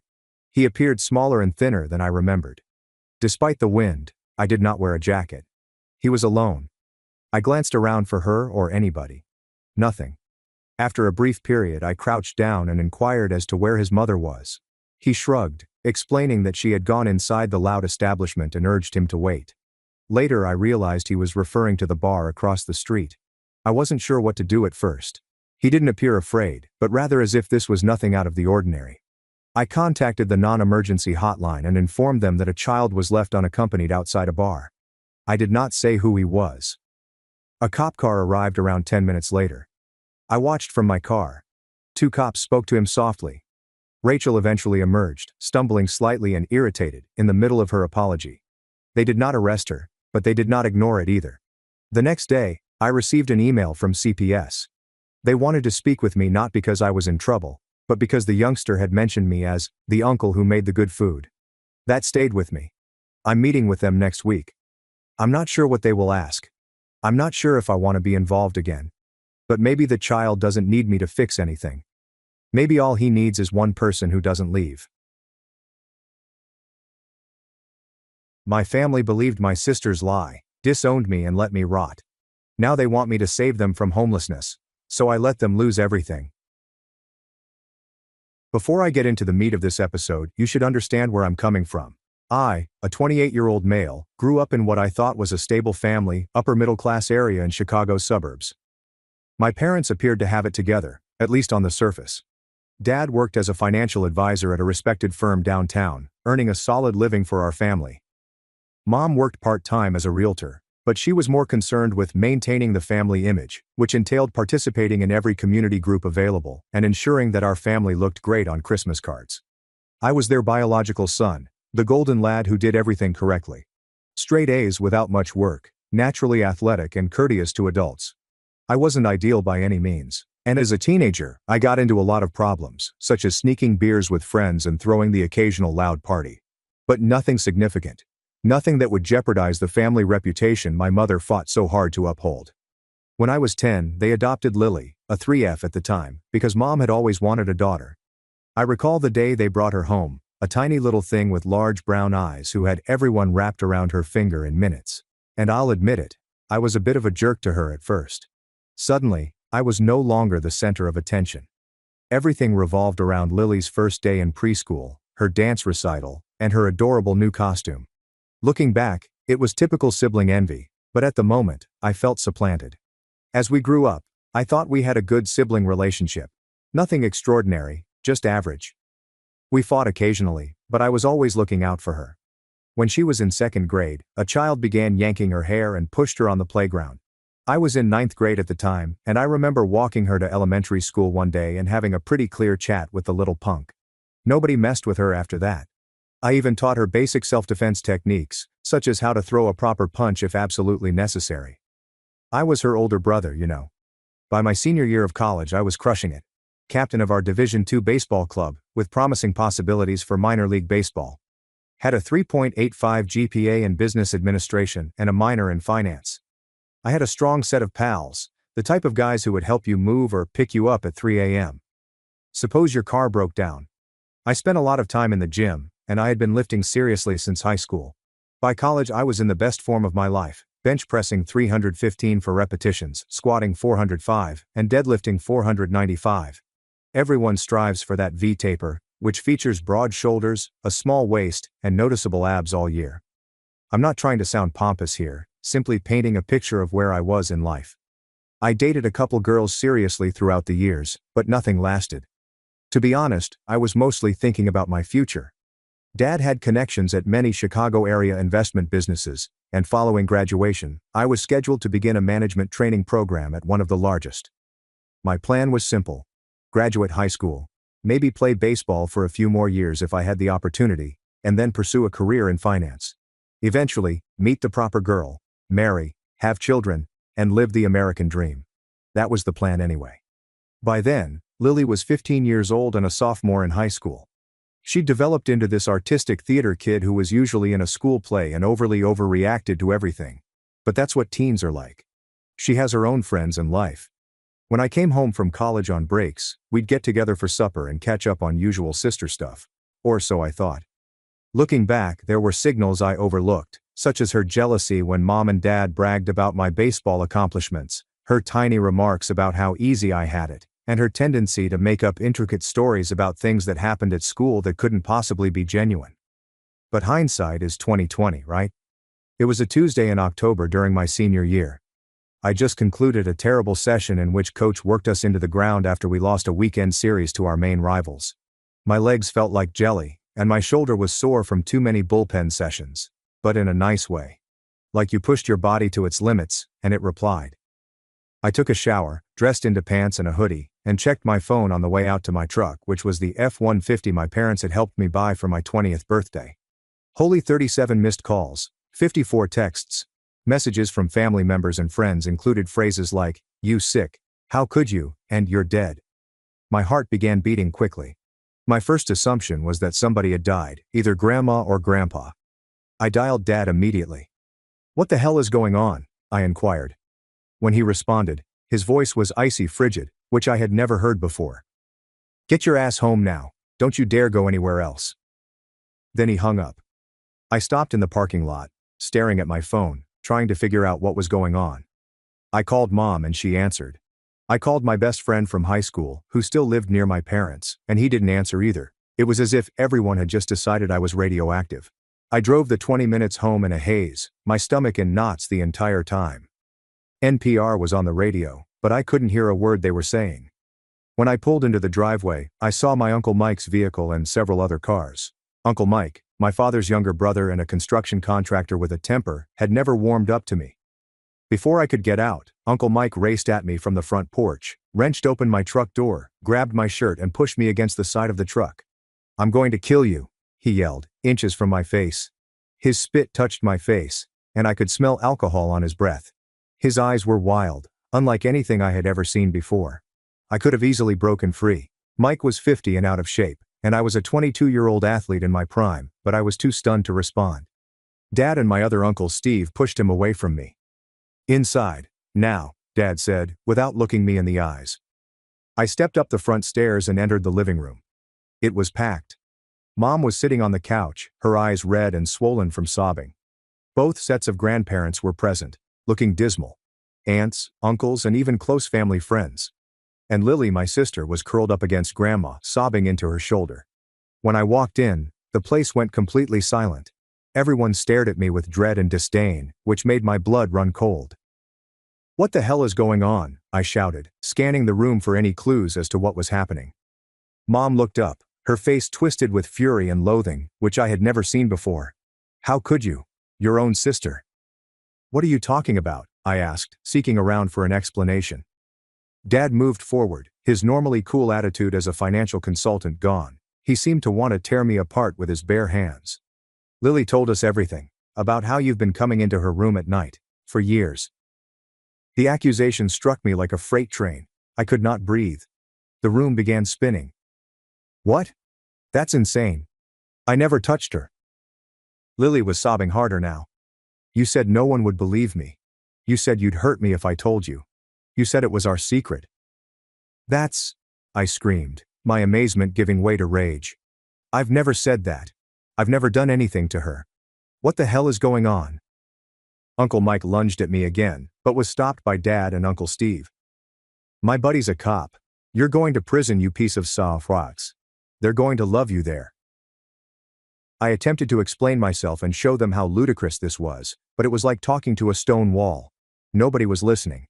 Lily started remembering more facts and making up stuff that never happened. She claimed I first touched her when she was 10 and I was home from high school for Christmas vacation. They claimed it had happened countless times since then. I said I would hurt her, Mom and Dad, if she told anyone. She lied about everything she said, but they were all nodding, comforting her, and glaring at me. It felt weird, like I'd slipped into an alternate reality where everything was reversed. Then Dad snapped. He had always been controlled and never violent. But something broke in him. He stepped straight up to me and delivered a right hook that would make heavyweight boxers proud. Caught me square in the jaw, and I fell, tasting blood where my teeth had sliced into my cheek. "Get your things and get out. You're no son of mine," he shouted, standing over me and flexing his hand. Mom had already packed some of my clothes into trash bags. They were near the door. Dad grabbed my wallet and took out all of the cards with his name on it, including credit cards and health insurance. Dad, please. This isn't true, I begged as blood dripped from my broken lip. You've known me my whole life. You know I would never do something like this.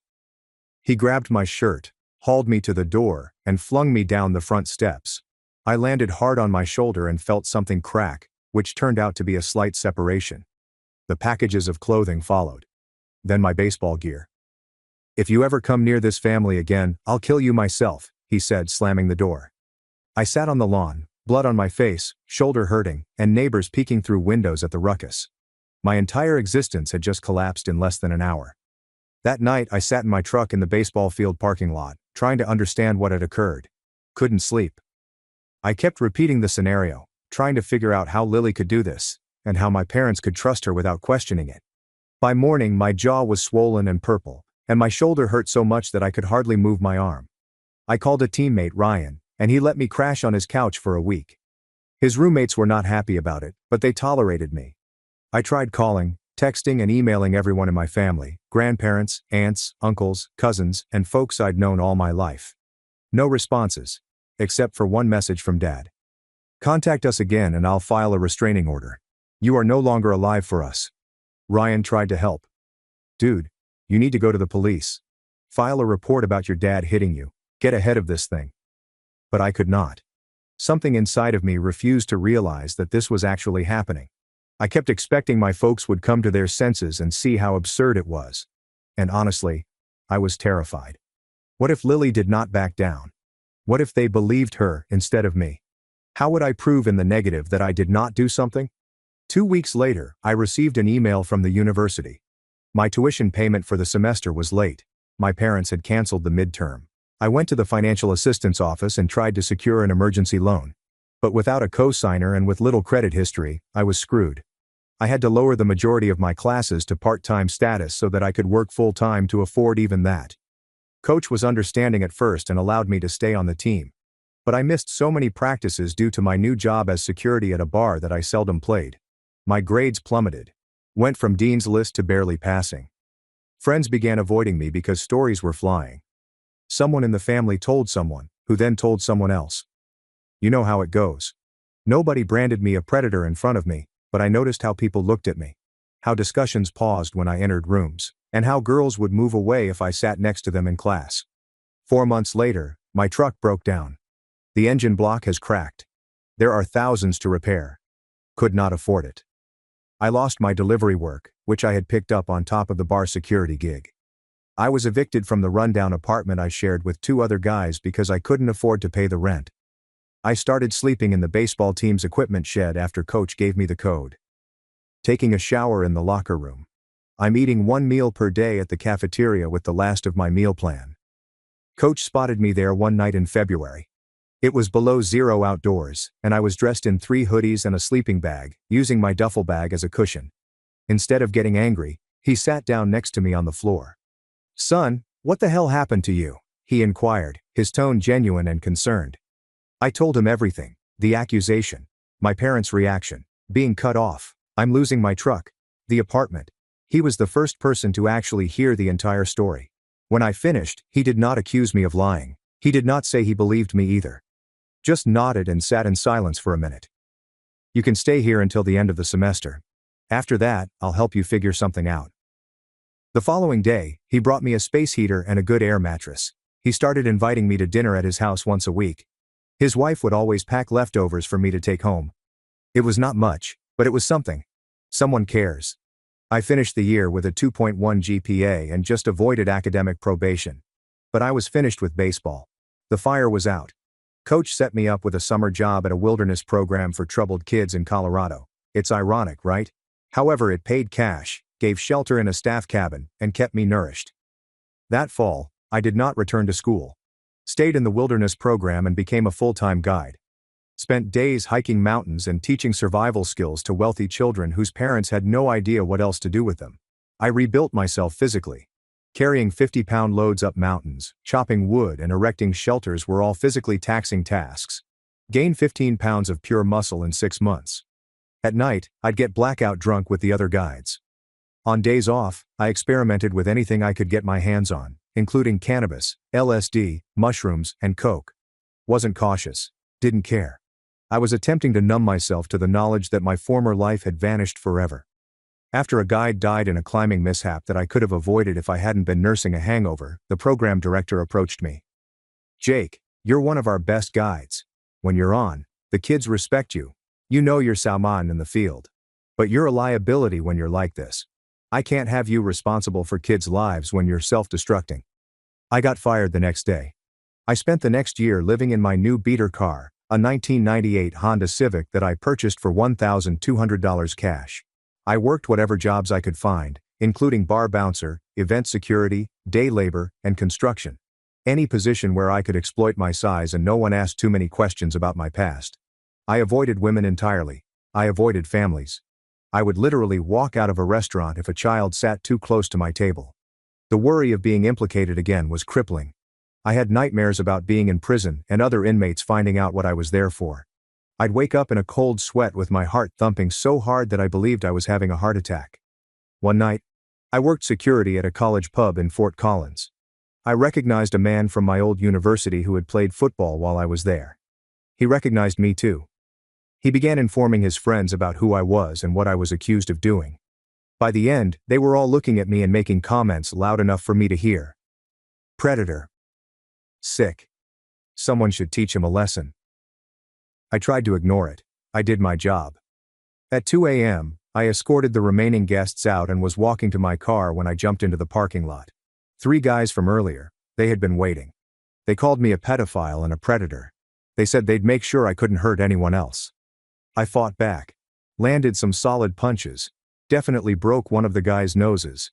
But it was 3-on-1, and they had the element of surprise. I ended up with 3 broken ribs, a cracked eye socket, a dislocated shoulder, and a concussion. The guy with the fractured nose must have freaked out since they rushed away when a car pulled into the parking lot. The driver contacted an ambulance. I spent 2 nights in the hospital and was released with nowhere to go, no health insurance, and a $17,000 medical bill that I couldn't pay. The medications they offered me scarcely relieved the ache. I couldn't work because of my injuries. I slept in my car in Walmart parking lots, taking sponge baths in gas station facilities when I could lift my arms. I decided I was finished. Just finished. It was raining during the middle of the night. I traveled to an old bridge outside of town that was high enough for leaping. Parked my Civic, strolled to the center, and climbed over the railing. My ribs screamed in pain with each movement. I'm not sure how long I stood there for. Rain soaked me as I stared down at the black lake. I had my phone in my hand. No texts or phone calls for 3 years. My family maintains complete quiet. Nobody was coming to save me. Nobody cared if I lived or died. Bit cold for a swim, don't you think? The voice scared me so badly that I nearly slipped. I gripped the railing with my good arm, anguish coursing through my fractured ribs. Turned to see an elderly man in his 70s standing there in a raincoat, holding a fishing rod. "Go away," I murmured, my voice trembling. "Can't do that, son," he said calmly, as if we were having a regular talk on a beautiful day. "See, if I go away and you jump, that makes me responsible in a way. It's not your problem, it became my problem when I saw you. That's how life works." He moved closer, not menacing, but steady. "My name's Frank. Retired Marine Corps. Seen plenty of men at their breaking point.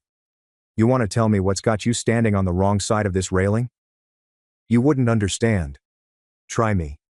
I'm not sure why, but I told him everything about the charge, getting thrown out, and the previous 3 years. Maybe because I assumed I'd die soon anyway. Perhaps because he was a stranger who didn't immediately treat me like a monster. Maybe because something in his eyes reminded me of my grandfather, the only person in my family who would have believed me if he hadn't been suffering from dementia.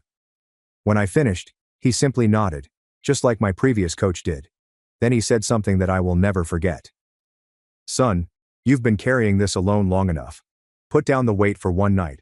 Come have a hot meal, dry clothes, and we'll talk about it with clear heads tomorrow." Why would you help someone like me? You don't know if I'm telling the truth. Frank's eyes were acute, even in low light. Been reading men's faces for 50 years, in combat and in peace. You're either telling the truth, or you're the best damn liar I've ever met. Either way, Death is permanent. Food isn't. I could have ignored him. Could have jumped anyway. Sometimes I wonder why I didn't. But something about his conviction, his calm in the face of my storm, compelled me to climb back over that rail. Frank's home was small, yet tidy. Everything was done with military precision. Books were neatly positioned on shelves, and shoes were parallel to the entrance. He offered me dry clothes belonging to his son, who had died in Afghanistan 10 years prior. He made me take a hot shower while he cooked. That night, I fell asleep on Frank's couch. Actually, I slept for the first time in what seemed like years. The next morning, he prepared me breakfast: eggs, bacon, and coffee so strong it might rouse the dead. He then offered me a job. He claimed to own a small security agency that provided executive protection, event security, and other specialized services to rich clientele. We needed a young, robust guy who could follow orders and keep his lips shut. "Why would you trust me with something like that?" I requested an explanation. "You just met me. I was about to kill myself." Frank looked me dead in the eyes. "Because a man pushed to the edge, who chooses to step back, has something worth living for even if he doesn't know it yet.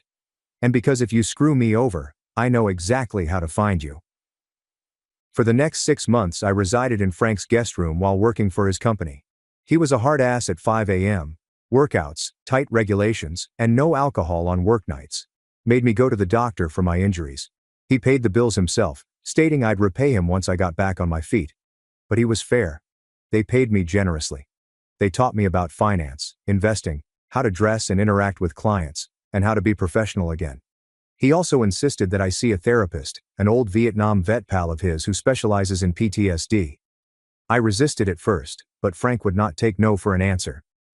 "You got your bell rung, son, not just physically. Need to get your head straight if you're going to work for me." The therapy was helpful. Slowly. Taught me that what happened was not my fault, that I didn't deserve it, and that I wasn't irreparably damaged. After 6 months, I had saved enough money to buy my own house. A tiny apartment. Nothing fancy, just mine. Clean and safe. I began taking business management programs at my community college, as well as some specific security certificates. Frank began to resemble the father I had lost. He never pressured me to contact my family. Never advised that I attempt to clear my name. He simply said, "Some battles aren't worth fighting. Focus on the war building a life they can't take away from you." After a year of working for Frank, he assigned me to oversee security for his niece's art gallery opening. He said it was a favor for his sister, but I now realize he was playing matchmaking. Sophie was not what I expected. Frank had described her as smart as a whip and doesn't take scam arts from anyone, which was correct, but not complete. She was attractive in an unusual way, tall and athletic with bright green eyes that appeared to see right through you. Dark hair was cut in an asymmetrical way that elegantly framed her features. Not conventionally attractive in a magazine cover style, but stunning in the sense that she commands attention simply by being present. We didn't hit it off right away. She assumed I was merely a muscle-bound security guard with no intelligence. I assumed she was a stuck-up art snob. During the event, I overheard her explaining an abstract painting to a possible customer, then rolling her eyes when they left without buying. "Not everyone gets it," I responded, not intending to initiate a conversation. She looked me over and down, taking in my security suit. "And you do?" "Not really. But I'm not pretending to either." She nearly smiled. Almost. Honesty. Refreshing. Throughout the night, I noticed her observing me. Not in a "make sure the security guy isn't stealing anything" manner, but with interest. I was doing my job, scanning the room, checking the doors, and keeping an eye on the more expensive items. Professional, alert, but inconspicuous. She approached me at the end of the night, just as I was finishing up and the last people were leaving. "So, Uncle Frank says you're more than just the muscle." "Your uncle talks too much," I responded. She laughed. It was a genuine nice laugh, not the phony social chuckle I had heard all evening. "Actually, he barely talks at all, which is why when he does, people listen. He says you're going to school." "Business management, yeah. Plus some specialized security certifications." "Interesting combination. Tell me about it." We spoke till 2 a.m., almost everything except my past. She was intelligent, humorous, and challenging in all the right ways. I have traveled a lot. Had strong beliefs on art, politics, and music, but also listened to my point of view. When I eventually explained that I needed to leave because I had an early training session with a new customer, she handed me her card. I have a security issue at my condo. Locks need upgrading. Maybe you could give me a consultation. It was a clear justification, yet I accepted it. That consultation evolved into dinner, then movie nights, and then weekends together. Sophie was unlike anyone I had ever dated. Fiercely independent, dedicated to her profession, but vulnerable at quiet moments. She had been injured, but not in the same manner that I had been, because pain recognizes pain. For months I avoided discussing my family. When she asked, I made up some hazy stories. They claimed my parents had died in a vehicle accident. That I was an only child. Sophie sensed I was hiding something, but she didn't press. But Frank insisted that I come clean. That girl is falling for you, he said one day at work as we were organizing security for an impending event. And you're falling for her. She deserves the truth before it goes any further. He was correct. So, one evening over supper at my flat, I told her everything. The entire terrible story. I expected her to depart.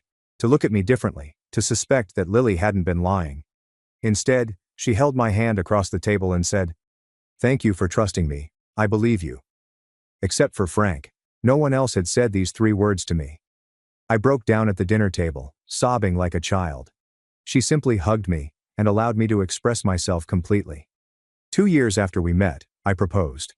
Did it right down on one knee, in the same area where we had our first actual date, ring in hand, heart racing. Frank led her down the aisle because her own father had died years before. We purchased a little home in a quiet neighborhood. Started creating a real life. I finished my degree and became a partner in Frank's firm. We moved from local security to regional and ultimately national contracts, built a reputation for professionalism and confidentiality. Sophie's artistic career took off. Her work first appeared in big galleries, fetching high prices.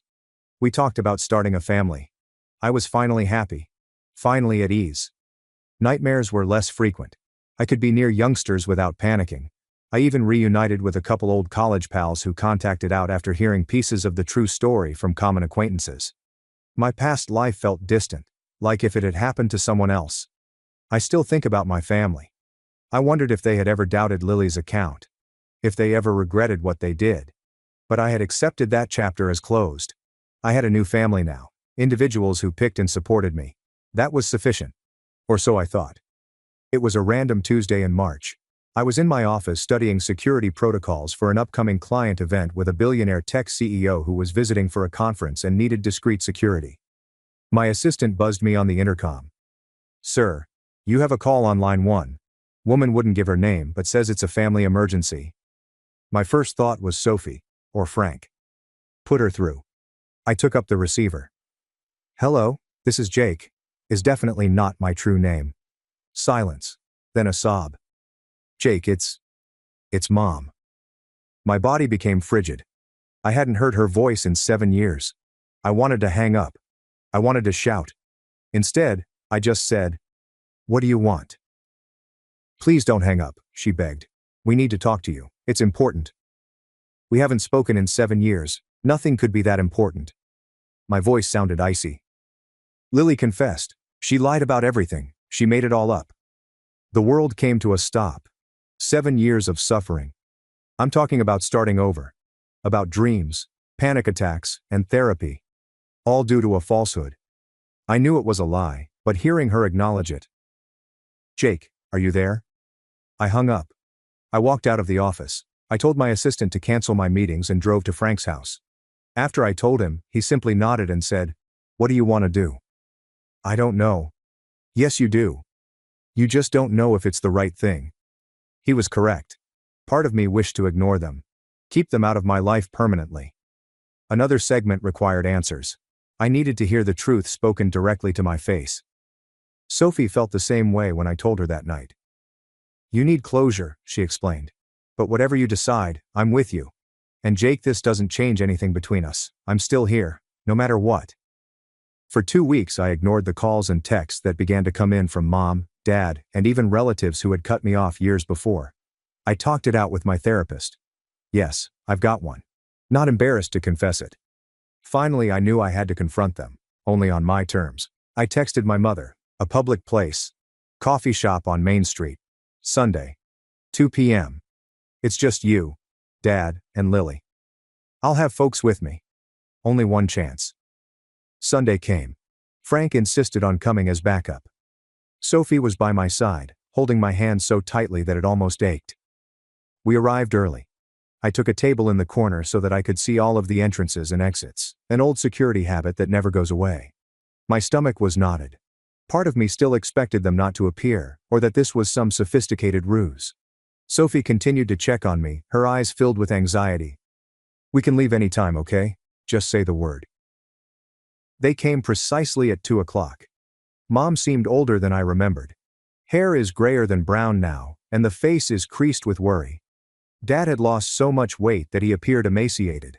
His costly clothes were replaced with khakis and a worn-out button-down. Lily, now 22, appeared very different from the teenager I recalled. Her face was slimmer. Her eyes were downcast. She lacked her usual theatrical flair. When Mom spotted me, her eyes welled up with tears, and she ran forward, arms wide for a hug. I took a step back, placing Sophie somewhat between us. Sit. No one spoke for what seemed like minutes. Eventually, Dad cleared his throat. Son, I'm not your son, I interrupted him. You made that very clear 7 years ago. Now talk. Why am I here? Mom began crying. Dad seemed broken.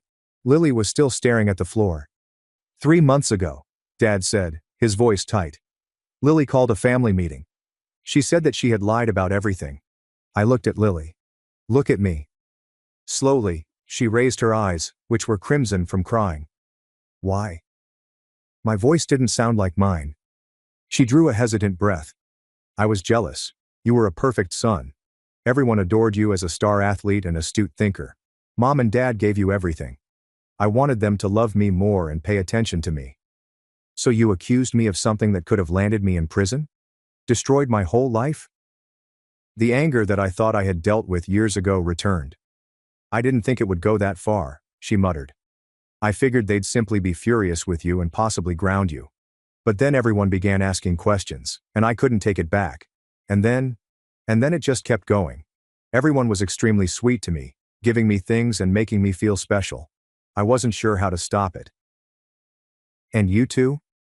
I looked at my parents. You kicked me out without even listening to me. Without proof. Dad attempted to explain. We believed we were protecting her. She was our little girl. And I was your son. I slapped my hand on the table, and the entire coffee shop became silent. The people at neighboring tables tried not to hear, but they were all ears. I wasn't even home for the 4th of July weekend, she claimed. I was at a baseball tournament in Denver, and there were pictures all over social media. Did you even check? Mom placed her palm over her mouth. Dad became pale. You know what happened after you threw me out? My truck broke down. I lost my apartment. I slept in the baseball equipment shed. I almost died from exposure, from being beaten up by people who heard rumors. I stood on a bridge, ready to jump, because the family who was supposed to love me believed the worst without a single question.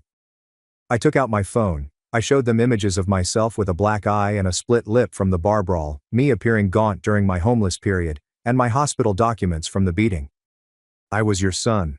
My voice broke. Sophie squeezed my hand. Frank put his hand on my shoulder to ground me. We're very sorry, Mom wept. We made a terrible mistake.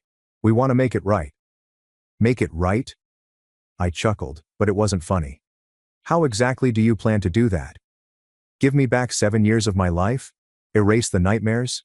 Undo the trauma of being homeless, of being beaten, of standing on that bridge ready to die? Mom was sobbing non-stop now. Dad appeared to have aged 10 years within the last 5 minutes. We want you to come home, Dad continued, his voice barely audible. We want our family back together. That is not going to happen. I already have a family. I looked at Sophie and Frank. People who actually stood by me. Lily eventually spoke up. There's something else you should know. She explained how, following her confession, everything changed. My parents had cut her off financially, sold the automobile they had purchased for her 16th birthday, a BMW, while I was sleeping in my truck. She had to drop out of her pricey private university and work in retail while attending night classes at a community college. Dad's business had deteriorated as a result of some bad investments, and they were forced to downsize from their large house to an apartment. Mom's social standing in the town was damaged when word spread about Lily's deception. "We need your help, Jake," Mom acknowledged, finally appearing embarrassed. "Your father's business is struggling. We're going to lose the condo. Lily can't afford to continue school. We've had to sell almost everything." So there it was. They did not want forgiveness. They wanted money. I began laughing. I couldn't help it. "Let me get this straight. You destroy my life, disown me, leave me homeless. And now that I've managed to build a successful life despite you, you want me to bail you out?" "We're family," Dad murmured softly. "We're not." I stood up. "You made your choice 7 years ago. Now you can live with it." "Please," Lily implored, tears running down her cheeks. "I know I don't deserve forgiveness, but Mom and Dad shouldn't suffer for my mistake." "You're right. They should suffer for their mistake." I looked at my parents. "I forgive Lily. She was a child who made a terrible choice. But you two were adults who should have protected both your children. Instead, you threw one away without a second thought." I placed money on the table for our coffee. As we were leaving, Mom grabbed my arm. "Please don't leave it like this. What can we do? What do you want from us?" I gazed at her for a long time. "I want you to remember how it feels to have everything taken away. To feel helpless. To have no one believe in you. Maybe then you'll understand what you did to me." Sophie, Frank, and I walked out. As we approached the automobile, Frank squeezed my shoulder. "Proud of you, son. That happened 2 years ago. I learned via mutual acquaintances that my parents lost their condominium. Dad currently works in a big box shop. Mom cleans homes. Lily dropped out of school entirely and relocated to another state. Sometimes I consider reaching out.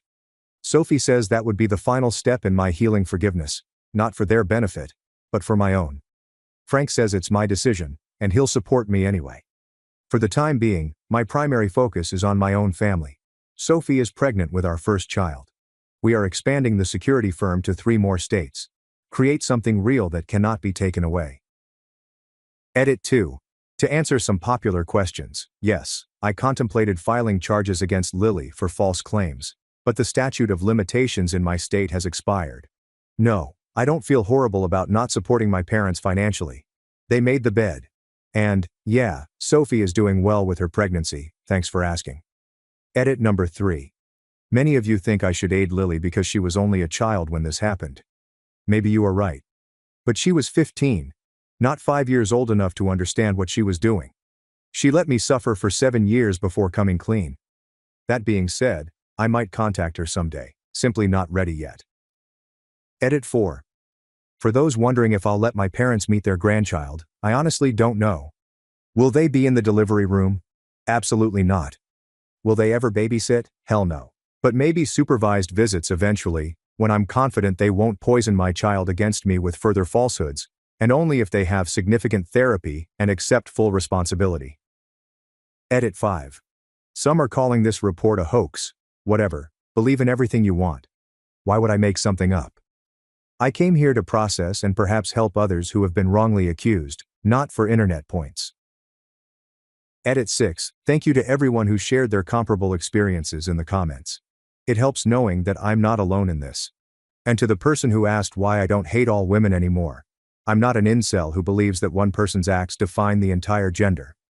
In case you didn't realize, my wife is a woman.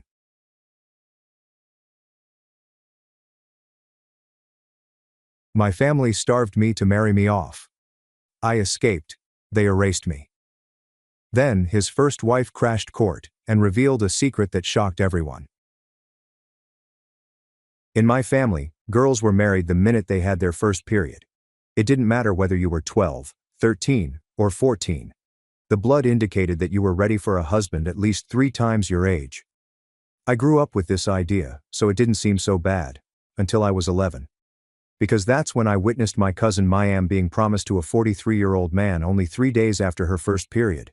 His previous 2 wives had perished before the age of 20. That was the first night I opted not to consume enough food. Not because I was big or disliked food, but because I noticed the skinnier ladies in my family were the latest to get their period, and I realized it was my only option. I later discovered that your body requires adequate fat before entering puberty, lol. The other females dubbed me a skeleton, but I didn't mind. Other girls my age had already been promised to guys with older children. That did not mean they stopped preparing me to be a wife, however. Every Friday at 1 a.m., I was forced to serve meals to male family members without speaking for hours till 10 a.m. Of course, if I made eye contact or made a noise while serving, I would get 10 lashes on the belt. I had to hold flaming pots without oven mitts to toughen up my sensitive hands for culinary work.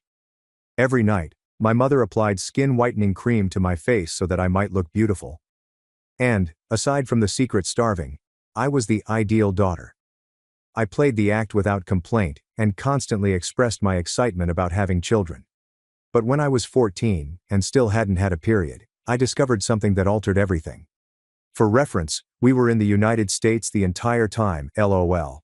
My mother had just taught us that all of this was normal, and that any female who didn't do it was doomed to die alone, as well as be ugly and useless. Until one teacher compelled me to meet with her after I unintentionally wore a t-shirt to school and she noticed how slim I was. She had neglected to lock her drawer before leaving to use the restroom. Inside were books on marriage laws and booklets titled Your Rights as a Young Teenager and When Culture Becomes Crime. As I read, my jaw dropped. It was the first time I learned that marriage before the age of 18 was wrong. No cultural exceptions. There are no loopholes for parental consent. I stole the smallest booklet and hid it in my waistband. Over the next 2 weeks, while my parents believed I was sleeping, I memorized every page.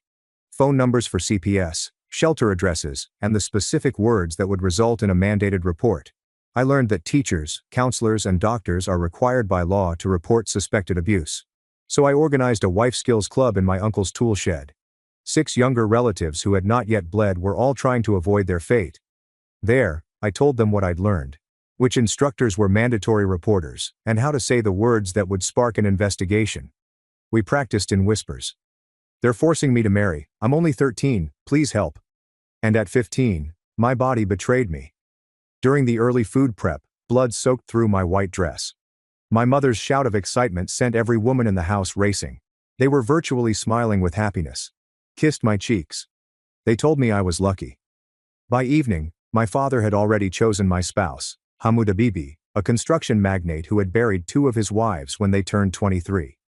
The death certificate said that the kidneys had failed. The women murmured that it was the result of too many pregnancies at a young age. 2 days later, my cousin Nora, a girl from the shed, began her period. Within hours, she was promised to a 51-year-old who collected spouses like trophies and had 8 older children than her. I saw the sparkle fade from her eyes as they talked about her bride price like if she were livestock. That night, I slipped her my notebook. Each shelter number. All legal facts. I learned every escape route. Tomorrow, I said under my breath. Tell the science teacher. Use the exact words I taught you. Her hands shook as she accepted it. What about you? My wedding isn't for 2 weeks. I'll work something out, I said, my voice quivering. But I was mistaken. That night, there came a knock on the door. It was CPS. My father's expression changed from surprise to outrage as they inquired about Mira, underage brides and forced weddings. They needed to speak with all of the girls in the household who were under the age of 18. The family circled like wolves as they went. They believed that someone had been teaching the girls lies. Someone had contaminated their innocent minds with Western misinformation. They turned the house upside down to find the culprit. Within an hour, my journal was discovered buried in the tool shed, complete with phone numbers and legal regulations. My father burnt it in front of everyone, calling me sick, unclean, and, my personal favorite, a cancer that needed to be removed. The wedding is tomorrow, he says, before she destroys anyone else. Dawn arrived too fast. In an hour, they'd arrive to dress me in red and gold and bring me to a man who'd previously killed 2 girls. My gut churned as the footsteps reached my door. I took out the plastic bag I'd concealed days before, loaded with only the necessities, a change of clothes, the shelter addresses I'd learned and rewritten, and the $20 I'd taken from my mother's handbag over months, $1 at a time. The door handle turned. I grasped my stomach and doubled down, emitting a groan that was not totally artificial. My mother appeared, already dressed for my wedding. Get up, she demanded. Theshan arrives in 30 minutes. I groaned loudly and pressed my hands against my abdomen. Mama, something's wrong. My stomach. She frowned and approached warily. In our culture, a sick bride was a bad omen. What did you eat? Nothing, I whispered, stumbling towards the door. I need the bathroom now. She grabbed my arm. You went 20 minutes ago. Please, I begged, tears streaming down my cheeks. Fear made things easier. It hurt so bad. She released me with contempt. 5 minutes. The aunties are waiting. I stumbled along the hallway, gripping the secret bag beneath my flimsy nightgown. I locked the door and stood on the toilet seat as soon as I entered the bathroom. The ceiling tile I had loosened weeks earlier shifted effortlessly. I stuffed the bag inside and then used the toilet to make the sounds realistic. 3 minutes have passed. I flushed, ran water, and groaned aloud again. Mama, I can't stop my stomach. Her fist banged the door. Open this door. I can't, I wailed as I stood on the toilet again. The small window above it had been painted shut years before, but I'd been working on it with a butter knife taken from the kitchen. Please, just another minute. More thumping. There are multiple voices now. My aunts had joined her. I pushed the window frame with all of my effort. The paint cracked and then gave way. Cool morning air surged in. The aperture was tiny, intended for air rather than escape, but months of privation had made me small enough. She's taking too long. My father's voice boomed. Break it down. I grabbed my luggage from the ceiling and pushed it through the window first. Then I lifted myself up, my shoulders scratching against the frame. The door shook as bodies slammed into it. My hips became caught. I bit my tongue to keep from crying out and twisted sideways. The lock cracked as my legs passed the window. I dropped 6 feet onto wet grass, my ankle twisting but not breaking. Shouts erupted behind me from the bathroom. I ran barefoot, my nightgown fluttering. I dashed across our backyard and into the neighbors. Dogs barked. The motion lights flickered on. I continued running. Our neighborhood was a tangle of identical houses populated by families from our community. Any of them would return me without hesitation. I went through Hassan's yard, past Mahmoud's pool, and around Sal's garden shed. An automobile engine screamed to life behind me, followed by another. They had mobilized quickly. As headlights rushed past, I crouched behind Abdullah's garbage bins. My cousin Adil's words echoed across the morning air. Check every street. She couldn't have gone far. The major road was 3 blocks away. The bus stopped 4 times. I had mentally mapped this path 100 times, but never barefoot. Never before has my heart pounded so violently that I believed it could explode. I darted between houses, using parked automobiles for cover. My feet left bleeding footprints on the concrete. A shard of glass had embedded itself in my heel, but I couldn't stop to remove it. There! My cousin Bilal shouted from the left. An automobile screamed around the bend. I dove into Mrs. Chen's rose bushes, thorns ripping at my nightgown and flesh. She was not from our community. Perhaps she would not recognize me. I staggered through her property and into the alley beyond. The bus stop came into view just as the morning bus arrived. I dashed out from between buildings, waving furiously. The driver, an elderly black woman, took one glance at my bloody feet and tattered nightgown and held the door. I climbed the stairs and froze. No money. In my panic, I had left the $20 in the bag. Please, I whispered. I just need to get downtown. I'll pay you back, I promise. An elderly woman in the front seat stood up and inserted the exact change into the machine. Sit down, child, she asked quietly. She didn't ask any questions, simply directed me to the seat behind her and offered me tissues from her handbag. The bus left just as Adil's automobile crashed into the parking lot. I ducked beneath the window, but not before seeing his face contorted in wrath. The woman beside me moved slightly, obstructing my view. We rode in silence until we arrived downtown, where she pressed a $10 cash into my palm before getting off. Whatever you're running from, she said. Don't go back. The courthouse was a large structure that I'd only seen from automobile windows. I staggered through the metal detectors, leaving blood-stained footsteps on the marble floor. The security guys exchanged looks but did not stop me. The family court clerk, a middle-aged woman with warm eyes, took one look at me and moved around the counter. Honey, do you need medical attention? Emergency protective order? I breathed out the words that I had memorized. I'm 15. They're forcing me to marry today, please. She directed me to a chair and provided forms. Where are you staying? We need an address for the order. I recited the shelter's address from memory, hoping they'd have space when I arrived. My phone, which I had forgotten in my backpack, began to ring. Mom, then Dad, Adil, and then numbers I couldn't recognize. The voicemails piled up without my attention. I knew what they were going to say: dishonor, shame, curse, disease. The clerk assisted me in filling out the paperwork, her expression becoming more unpleasant with each detail. Previous wives died at the age of 23. Too many pregnancies can lead to kidney failure. A forced marriage ceremony is scheduled for today. Wait here, she instructed before walking into the back office. She reappeared with a judge, who read my petition right in the lobby. Granted, he said. Emergency order effective immediately. The full hearing will be in 2 weeks. I held the paper like a lifeline and staggered back out. The shelter was 12 blocks distant. I made it 3 times before realizing they might not have beds. The phone call confirmed my fears. We're completely full, the voice explained. We can put you on a wait list for Thursday. Thursday. It's 3 days away. I didn't have anywhere to go for 3 days. That's when I remembered Ms. Bennett, the teacher who'd shown me the brochures and had neglected to close her drawer that day. Perhaps she didn't forget after all. 3 buses and 2 hours later, I was standing outside Jefferson High School. It was Saturday, so the parking lot should have been empty, but her car was still there. I'd observed she came in on weekends and graded papers quietly.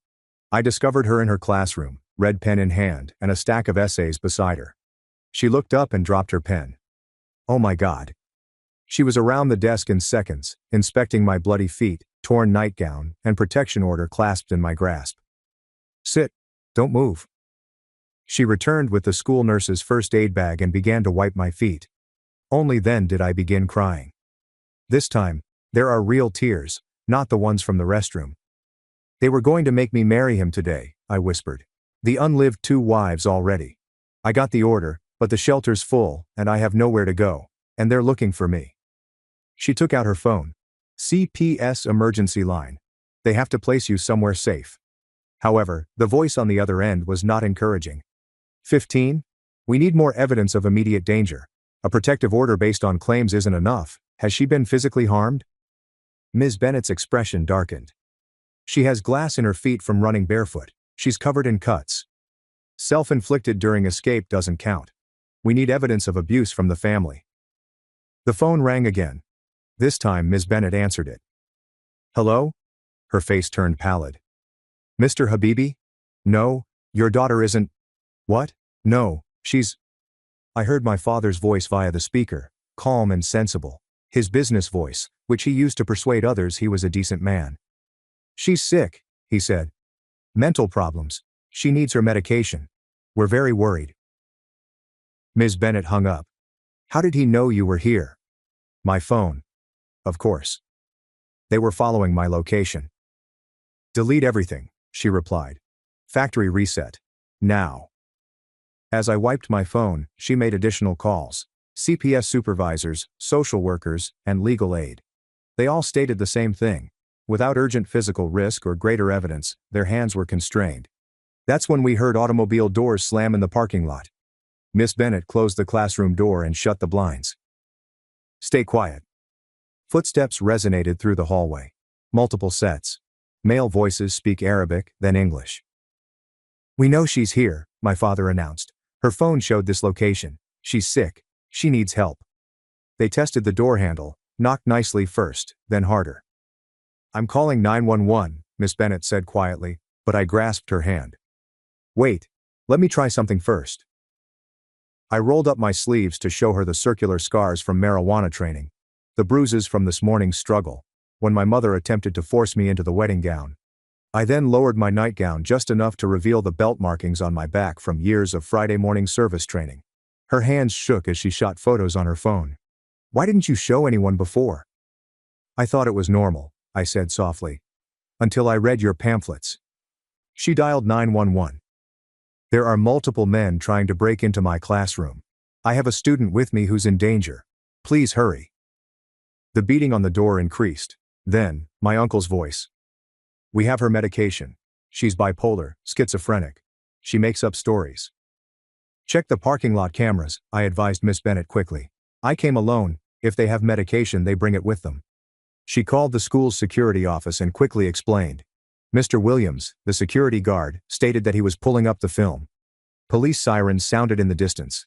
The beating has stopped. Footsteps receded swiftly. By the time officers came, my father had changed. The enraged man who beat down doors was no longer present. In his place stood a worried parent in a nice suit, holding prescription bottles with my name. "Thank God you're here," he told the officers.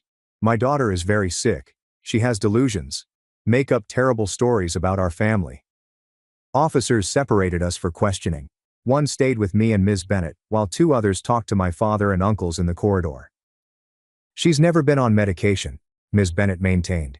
"I've been her teacher for 2 years. Look at these injuries." The cop looked at my feet. "The cuts, the bruises, could be self-inflicted," he answered slowly. "If she was having an episode, check when those prescriptions were filled." I abruptly responded, "If I'm so sick, why am I not in the system? Why no doctor visits? No therapy?" Ms. Bennett took out her laptop. "I have essays she wrote.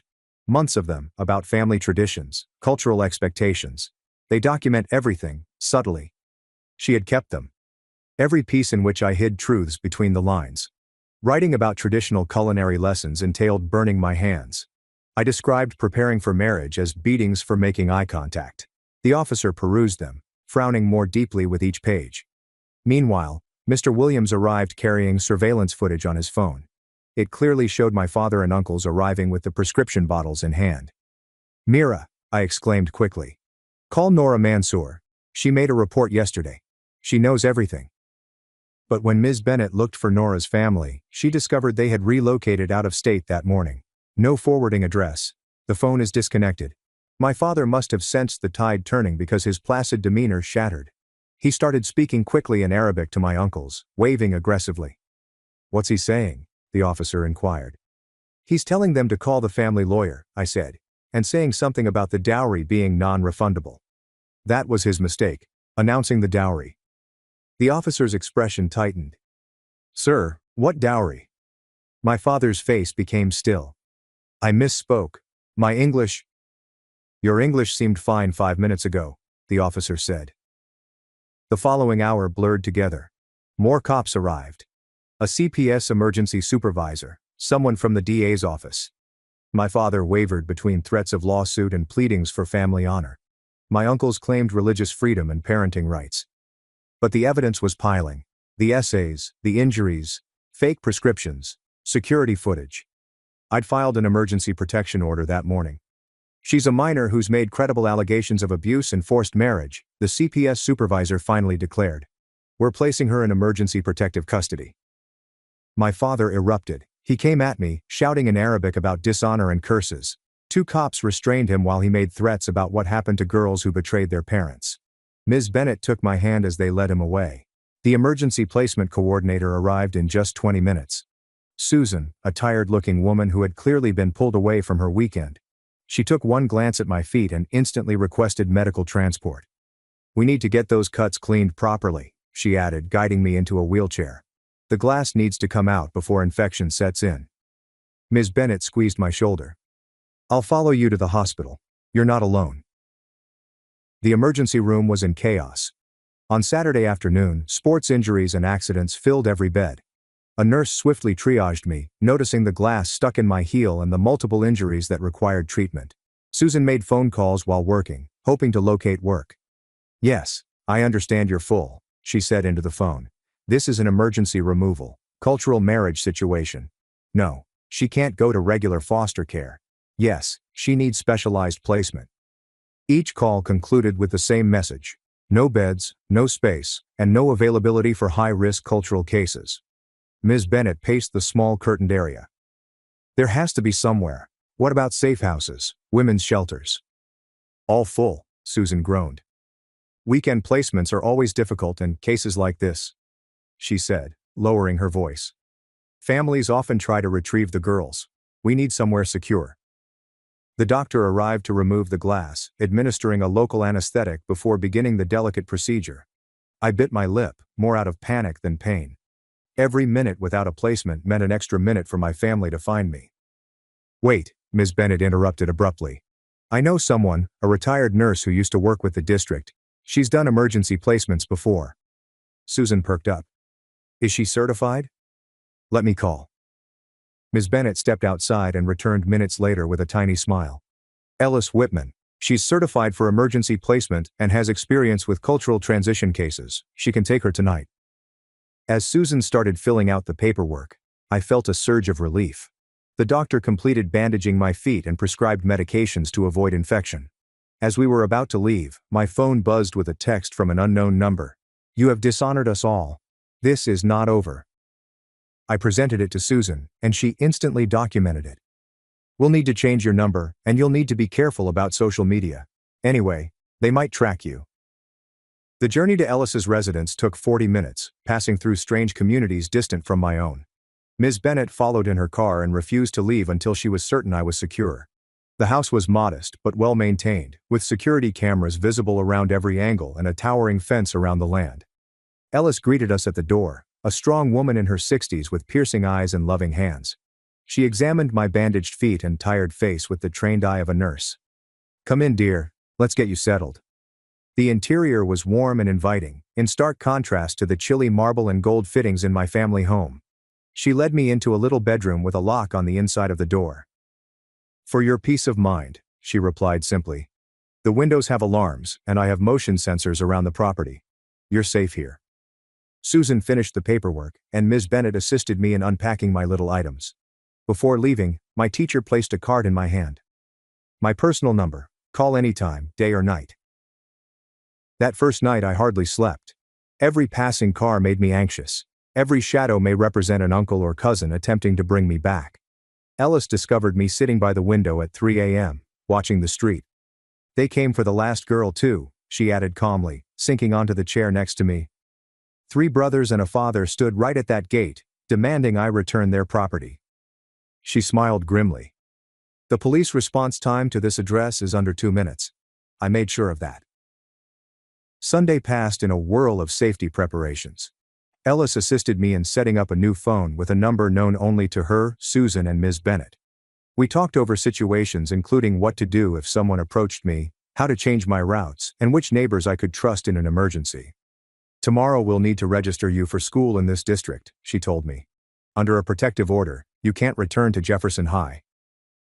The prospect of starting afresh was daunting, yet remaining unseen was more vital than familiar halls.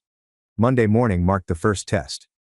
Ellis's doorbell rang at 6 a.m., and the security monitor showed my aunt and 2 female cousins. They carried food containers and had concerned expressions. "We know she's here," my aunt said over the intercom. "We just want to talk. Her grandmother is sick with worry." Ellis did not even respond. He simply dialed the police non-emergency number. "Yes, the subjects from the protective order are at my property. Thank you." They departed before the patrol car arrived, but not before my cousin made a sign to the camera. "We love you. Come home." The manipulation had started. Susan contacted that afternoon to give an update. "Your father has hired a lawyer. They're claiming parental alienation and demanding your return." Can they do that? They can try, but with the protective order and CPS involvement, it's unlikely. Still, you need to be prepared for a fight. Tuesday brought flowers. And Big Bouquet appeared on the doorstep, along with a card. "Our hearts are broken. Please forgive us, love. Mama." Ellis documented everything before disposing of it. "Document everything," she advised me. "Every contact, every attempt." I started at the new school on Wednesday, registered under unique circumstances that kept my data confidential. After being apprised of my predicament, the counselor assigned me a friend and made arrangements for me to eat lunch in the library if necessary. "We've had similar cases," she reassured me. "Your safety is our top priority." But when I noticed a familiar car in the parking lot after school, I was uneasy about my safety. Not my father's, he was too savvy for that, but one of my uncle's work vehicles, parked so that anyone going had to pass. I ducked back inside and called Ellis from the counselor's office. She arrived in minutes, parking right in front of the truck and guiding me to her car while recording everything on her phone. "Let them know we see them," she said. "Let them know we're not afraid." Legal paperwork was delivered via mail on Thursday. My father was asking for my return, alleging that I had been brainwashed by outside forces and was in risk of losing my ethnic identity. Susan linked me with a legal aid lawyer named Clark, who specialized in these kinds of situations.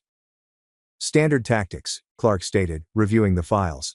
"They'll claim religious freedom, parental rights, and cultural preservation. We'll counter with child welfare, documented abuse, and your own testimony." "Will I have to see them in court?" "Not if I can help it. But you need to be prepared for that possibility. On Friday morning, the true escalation began. Ellis awoke me early, her expression stern. Check your social media. Don't log in, just look. On a borrowed laptop, she displayed my father's public Facebook post. My photograph, with a desperate plea. Please help us find our daughter. She is mentally ill and needs medication. She was taken by people filling her head with lies. We fear for her safety. The comments were already coming in. Family friends praying, community people spreading the post, and some even offering rewards for information. This is witness intimidation, Clark explained when we called her. He's trying to control the narrative. We need to respond carefully. But the devastation was spreading. By the afternoon, the post had been shared hundreds of times. My photo was shared in community WhatsApp groups, along with warnings about the sick girl who needs help. Then came the first true betrayal. One of the girls in my wife's skills group, my younger cousin Raya, whom I attempted to protect, posted a video response. She sat primly by her mother and said well-memorized lines. She told us terrible lies about our family, said our parents wanted to hurt us. She made us scared of our own culture. Please, if you see her, help bring her home so she can get help.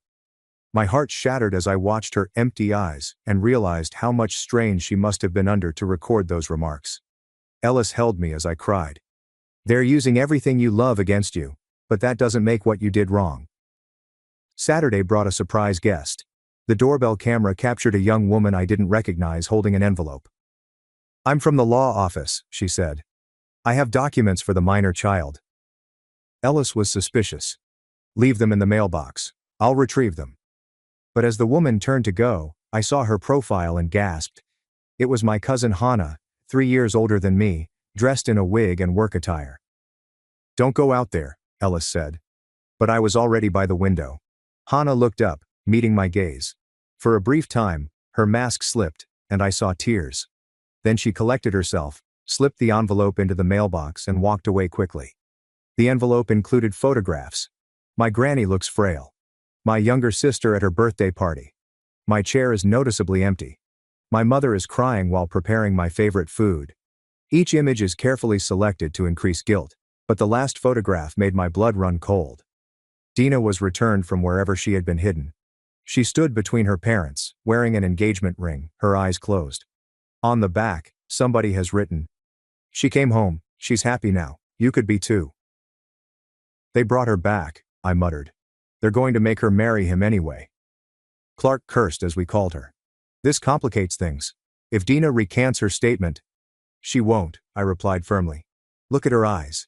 She's terrified. Fear doesn't matter if she won't testify to it. Sunday's strike was more direct. Ellis's neighbor called to say that individuals were photographing the house from across the street. They had already left when the cops arrived. However, the message was clear. We know where you are. Maybe we should move you, Susan said during an emergency meeting. Ellis shook her head. Running tells them they're winning. We stay, we document, we fight. Monday morning saw the court hearing for the permanent protective order. Clark had prepped me thoroughly, but nothing could have prepared me for entering that courtroom. My entire extended family packed one side, aunts, uncles, cousins, and community leaders all dressed in their nicest attire and looked at me with pity and loathing. My parents sat in the front row and my mother dabbed her eyes with a handkerchief. I took a seat near Clark, trying not to shake. My father's lawyer spoke first, describing a lovely family torn apart by Western corruption.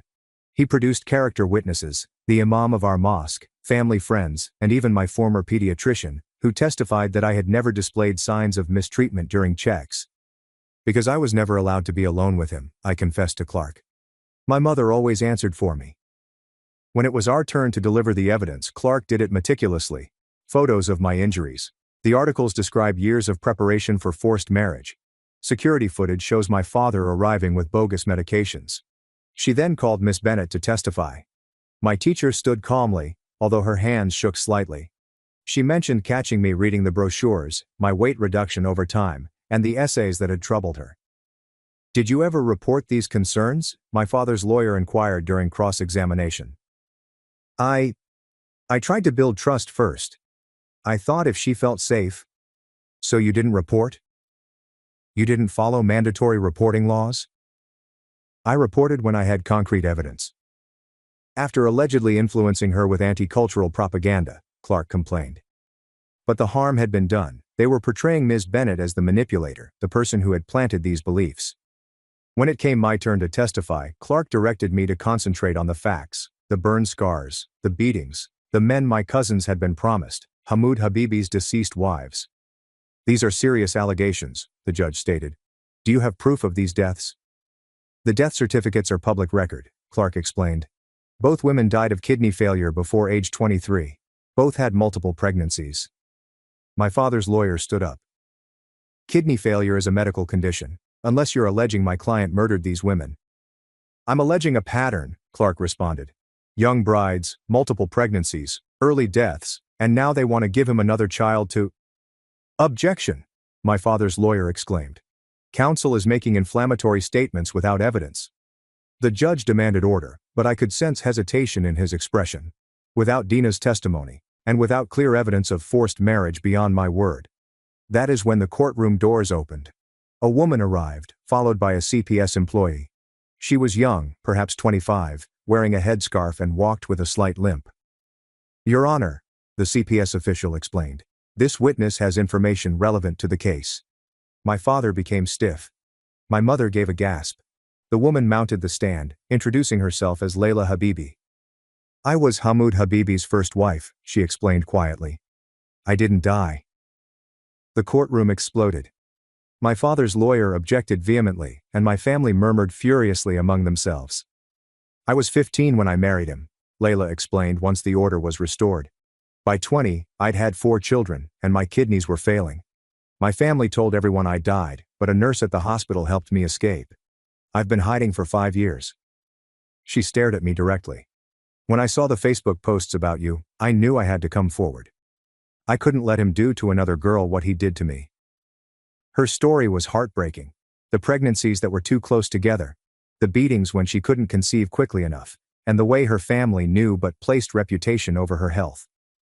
They would rather tell people I died than admit their daughter left her husband, she told me. That's what awaits girls who try to escape, death or erasure.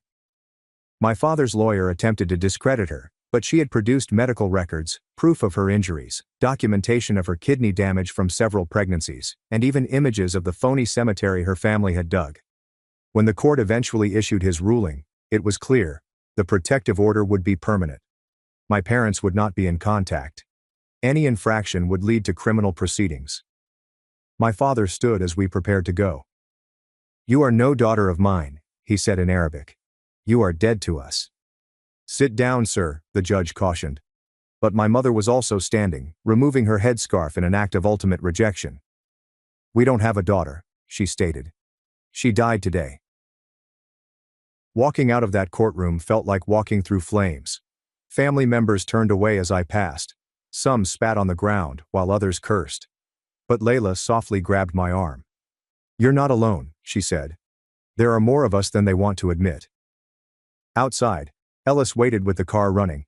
As we drove away, I noticed my family gathered on the courthouse steps, my father pointing aggressively while on his phone. It's not over, Clark cautioned. They'll try other tactics, stay vigilant. She was correct. Within a few days, the harassment escalated. Because they couldn't contact me directly, they devised other methods.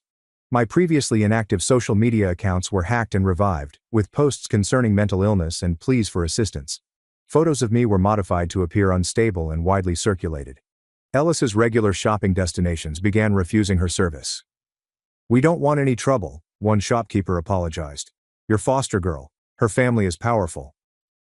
Then came the lawyers, not criminals this time. Civil actions for defamation, emotional anguish, and alienation of affection. Each one is baseless yet costly to dispute.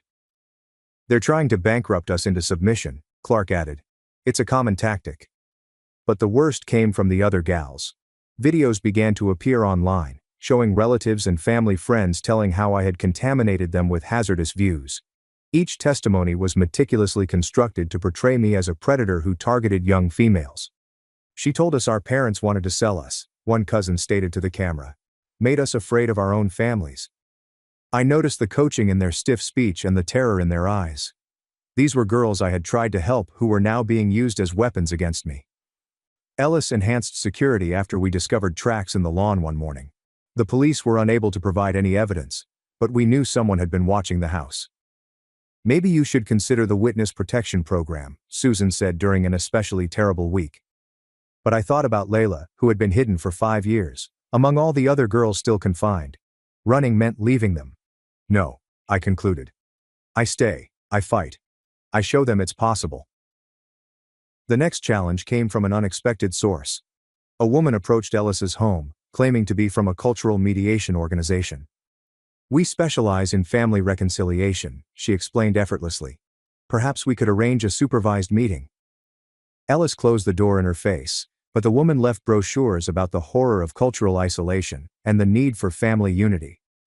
Similar tactics were taken, a therapist specializing in cultural reintegration, a religious leader promising to mediate, and even a distant relative I hardly knew stating my grandma was dying and pleading for one final visit. Every attempt was recorded, reported, and refused. However, they were wearing us down. Then Clark called with some unexpected news. Dina wants to meet with you. My heart jumped and then fell. Is it a trap? I don't know. She contacted me through her own lawyer. Says she has information you need to hear. The meeting was scheduled for Clark's office with security present. Dina strolled in, and I barely recognized her. She had lost weight, her eyes were lifeless, and she walked as if something was broken within her. They made me come back, she said once we were alone. Said they'd hurt my little sister if I didn't. Mira, I'm so sorry. Listen, she said urgently. There's something you need to know. They're planning something. I heard my father talking. They've given up on getting you back. That's good. No. Her eyes welled up with tears. Now they want to make an example of you, to show other girls what happens when you betray the family. What do you mean? I don't know exactly, but I heard them mention your new school and something about sending a message that everyone will understand. My blood ran cold. When? Soon. Maybe this week. I'm sorry, I don't know more. They don't trust me now. She grabbed my hands. Be careful. Change everything. Don't follow patterns. They've been watching. Learning your routines. Security soon led her out, but not before she slapped a small piece of paper against my palm. An address. Other girls, she mouthed quietly. Help them. That night, Ellis and I made arrangements. I would take a few days off school, change my routine, and never be alone. However, we underestimated their determination. Wednesday morning, I was in the kitchen when Ellis's security alarm went off. Not the perimeter alarm, the window sensor in my bedroom. Lock yourself in the bathroom, Ellis instructed, already on the phone with 911. I raced, hearing glass shattering behind me and loud voices shouting in Arabic. My father and uncles were too sophisticated to come by themselves. These were paid men, distant relatives or community members eager to do the nasty task. The bathroom door was solid wood with a reliable latch, but it wouldn't last forever. I could hear people seeking, calling my name and saying they only wanted to talk. Police are 3 minutes away, Ellis announced through the door. Hold on. The doorknob rattled, then more thumping. They had found me. Come out, girl, don't make this harder, your family misses you. I pressed myself against the far wall, searching for something to defend myself with. A can of hairspray. Scissors are in the drawer, not much against adult men. The door frame started to splinter. With one more hit, they'd be through. Then we heard lovely, glorious sirens blast down our street. The beating has stopped. Footsteps running, doors slammed. By the time police arrived, the men had vanished, leaving only broken glass and muddy tracks. We need to move you tonight, Susan explained, coming within an hour. This placement is compromised. As I packed my meager items, I reflected on Dina's warning, the address she had given me, and all the girls who remained trapped, still feeling they had no option. I want to do something first, I told Ellis. Before we go, I need to make a call. I called Miss Bennett's phone. Remember those pamphlets? I think it's time we made more. A lot more. Because they could relocate, threaten, and hound me, but they couldn't suppress the information I spread. Every female who learnt her rights was a victory that they could not reverse. The battle for my liberation had not ended. But as we drove away from Ellis's compromised safe home and toward another placement, I carried something more potent than fear. The knowledge that I had already won the battle that mattered most. I demonstrated that it was possible to say no, make a different choice, overcome rejection, and start over. And that message, that hope, would spread to other girls, whether my family liked it or not. The new safe house was 40 miles away, a little flat above a retired police officer's garage. Susan stated that he had done this previously, housing females whose families would not stop seeking them. The security was even stricter than Ellis's, with motion sensors, cameras, and panic buttons in each room. I spent the first night staring at the address Dina had shown me. A house number in an area I recognized, where another group of our community members lived. More females needed to understand their options. Ms. Bennett arrived the next morning carrying boxes of supplies. We decided to make information packets, not just leaflets, but thorough guides disguised inside school notebooks. Phone numbers are written as mathematical problems. Legal material is disguised as history assignments. We'll distribute them through the school nurses, she stated. They're mandatory reporters and can identify at-risk students. While we were working, Clark called to provide updates. Fingerprints had identified the individuals who had broken into Ellis's house as distant cousins on my father's side. Warrants were issued, but they had already left the state. Your family also filed an appeal on the protective order, she informed me. They're claiming religious discrimination. The packs required 3 days to prepare. Each one has a concealed pocket containing emergency numbers, legal rights information, and step-by-step escape instructions. We made 50, knowing most would be thrown away by suspicious parents. But if even one reached a girl who needed it. Thursday marked a new development. A social worker arrived with a teenage girl, her eyes wild with terror. She came from a different family in our town, but her tale was familiar, a commitment to a 47-year-old guy. Her period arrived last week. I found your notebook, she said in a whisper.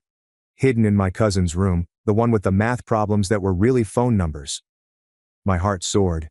The information had already traveled beyond my reach. Susan set up her emergency placement while I sat with her and explained what would happen next. Her dread gradually gave way to determination as she realized she had options. That night, my new phone rang from an unknown number. I almost didn't respond, but something made me pick up. Don't hang up, a youthful voice said immediately. I'm calling from a friend's phone. We're 6 girls. We found your information. We need help. I grabbed a notebook and began taking down everything she said in low tones. 6 females ranging in age from 12 to 16. 3 promises have already been made to elderly guys. They met in private and shared the notebook pages they discovered. Can you get to teachers? Counselors? I was wondering. We're trying, but our parents watch us constantly now.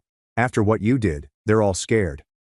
I provided her precise language to use, names of instructors at other schools who would respond, made her repeat the emergency numbers back to me, informed her about the courthouse's surveillance cameras, and how to file emergency orders.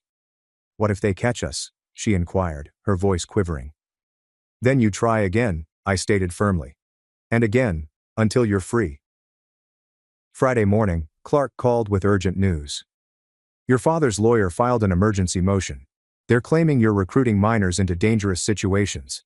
They want criminal charges filed for teaching girls their legal rights. They're calling it corruption of minors, interference with parental rights. It won't stick, but it's meant to scare you into silence. But I was done being intimidated into silence. That afternoon, I met with a journalist. Ms. Bennett knew a person who specialized in human rights stories. She'd agreed to write about the underground network of females who share information, concealing their identities while exposing the practice. No photos, no real names, she pledged. But people need to know this is happening here, in America.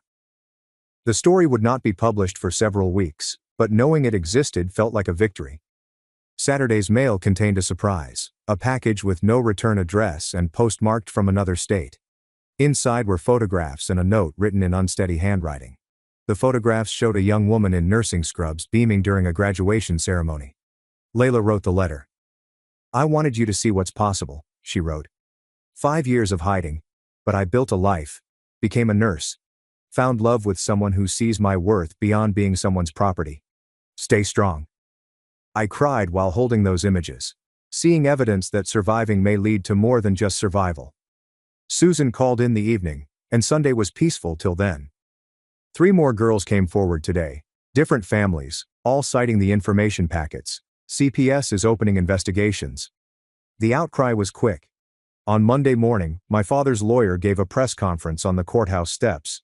He depicted me as a wayward youngster who ruined homes and corrupted innocent children with Western philosophy. Several community leaders stood behind him and nodded gravely. She targets vulnerable young girls, he explained to the cameras. Fills their heads with lies about loving families who only want to preserve their culture. Clark was prepared with our own reaction.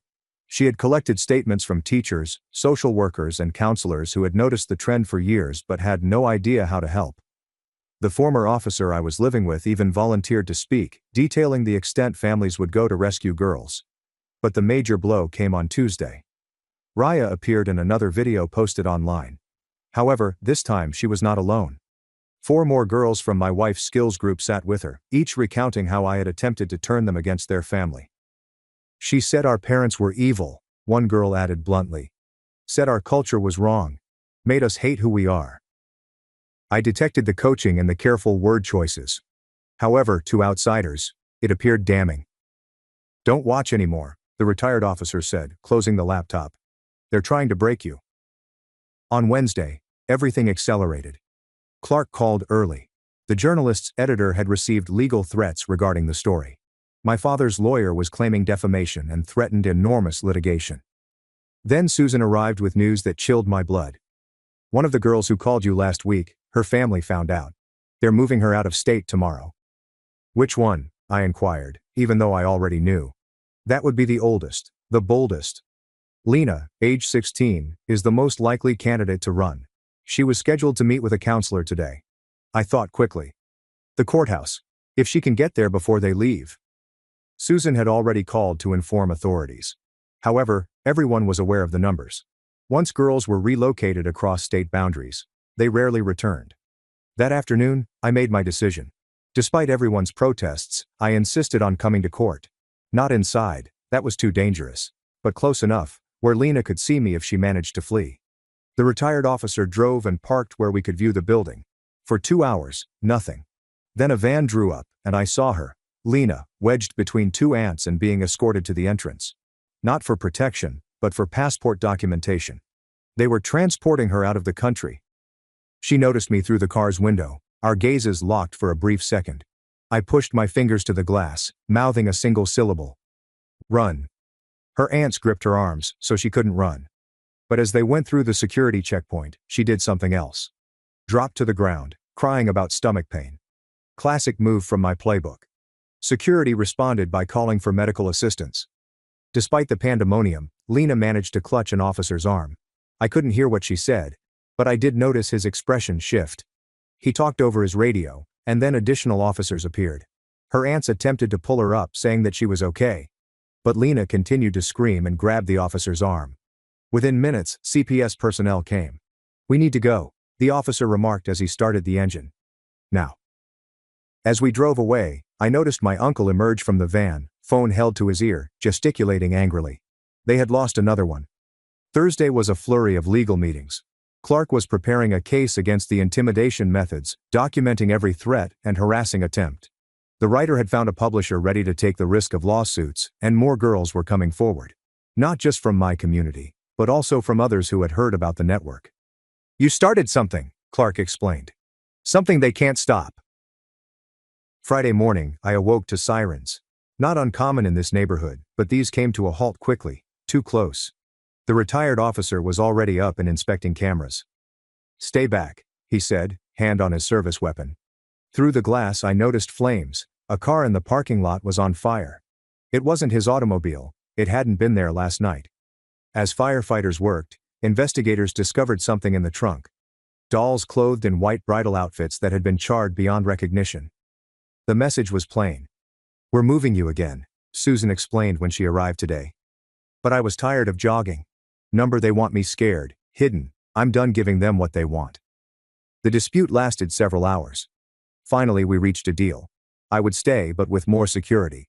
Off-duty officers would rotate shifts, panic buttons were linked directly to 911, and I'd change locations, never sleeping in the same place twice. Saturday's news provided unexpected hope. The article was released online early and became viral within hours. Women who had escaped similar situations left comments giving help and information. Organizations I had never heard of contacted me, offering to help develop the information network. However, the best communication came from Nora, a single SMS from an unknown number. 12 girls in 3 states now have notebooks. They're making copies. You did it. Sunday was quiet, but I felt it was a prelude to something. My family would not tolerate this level of rebellion without a decisive move. It arrived Monday morning, not violence this time, but something worse in their opinion. A formal announcement in the neighborhood newsletter. Not only had my parents shunned me, but so had the rest of my extended family. My name had to be taken from family trees, and my photographs from homes. Anyone who spoke with me would meet the same fate. In their world, it was more serious than death. It was utterly erased. But as I read the announcement, I felt something unexpected. Relief. They had played their last card, and I was still standing. Tuesday elicited a torrent of replies. Girls who had been watching and waiting realized that the worst punishment had not destroyed me. 3 other emergency orders were issued that day. 2 girls made it to the shelters. 1 was apprehended, but managed to inform teachers before her family could relocate her. On Wednesday, I met with the organization leaders who had sought out. They sought to formalize the network, establish a real support structure with legal backing, and build safe houses expressly for these occasions. "We'll call it the Freedom Network," one woman explained. "Hidden in plain sight, like your notebooks." Thursday was my court date to renew my permanent protective order. I walked into the courtroom to find it packed, not with my family this time, who had given up the fight, but with girls and women who had escaped, social workers who had assisted them, and teachers who had spotted the indications. My father's lawyer made one final try, claiming that the disownment demonstrated that the family preferred no contact. The judge shut him down swiftly. "Disownment doesn't erase threats made or crimes committed," she replied forcefully. "The order stands." Layla waited outside as we left the court. She had driven 3 hours to be there, to show me that I was not alone. We didn't need words. We just hugged and photographers caught the scene. 2 girls refused to disappear. On Friday, the Freedom Network conducted its inaugural official meeting. There are 15 volunteers, including Ms. Bennett and Ellis. We designed distribution channels for information packets, safe house locations, and emergency response processes. What began with stolen leaflets was becoming a reality. That night, my phone rang. Another unknown number. Another girl, her voice trembling with dread and hope. "I found your notebook," she muttered. "Can you help me?" "Yes," I replied, taking my pen. "Tell me everything."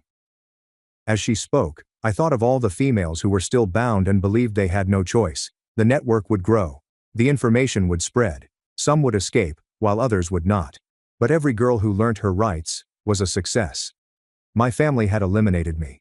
But I had become something they couldn't take away, proof that their girls could make different choices. That knowledge would spread through whispered talks and concealed journals, as well as by courageous girls who risked everything for freedom. The conflict was not over. It may never truly be over. But when I handed another terrified girl the words that could save her life, I realized we had already won the most important war. We had shown that it was feasible to say,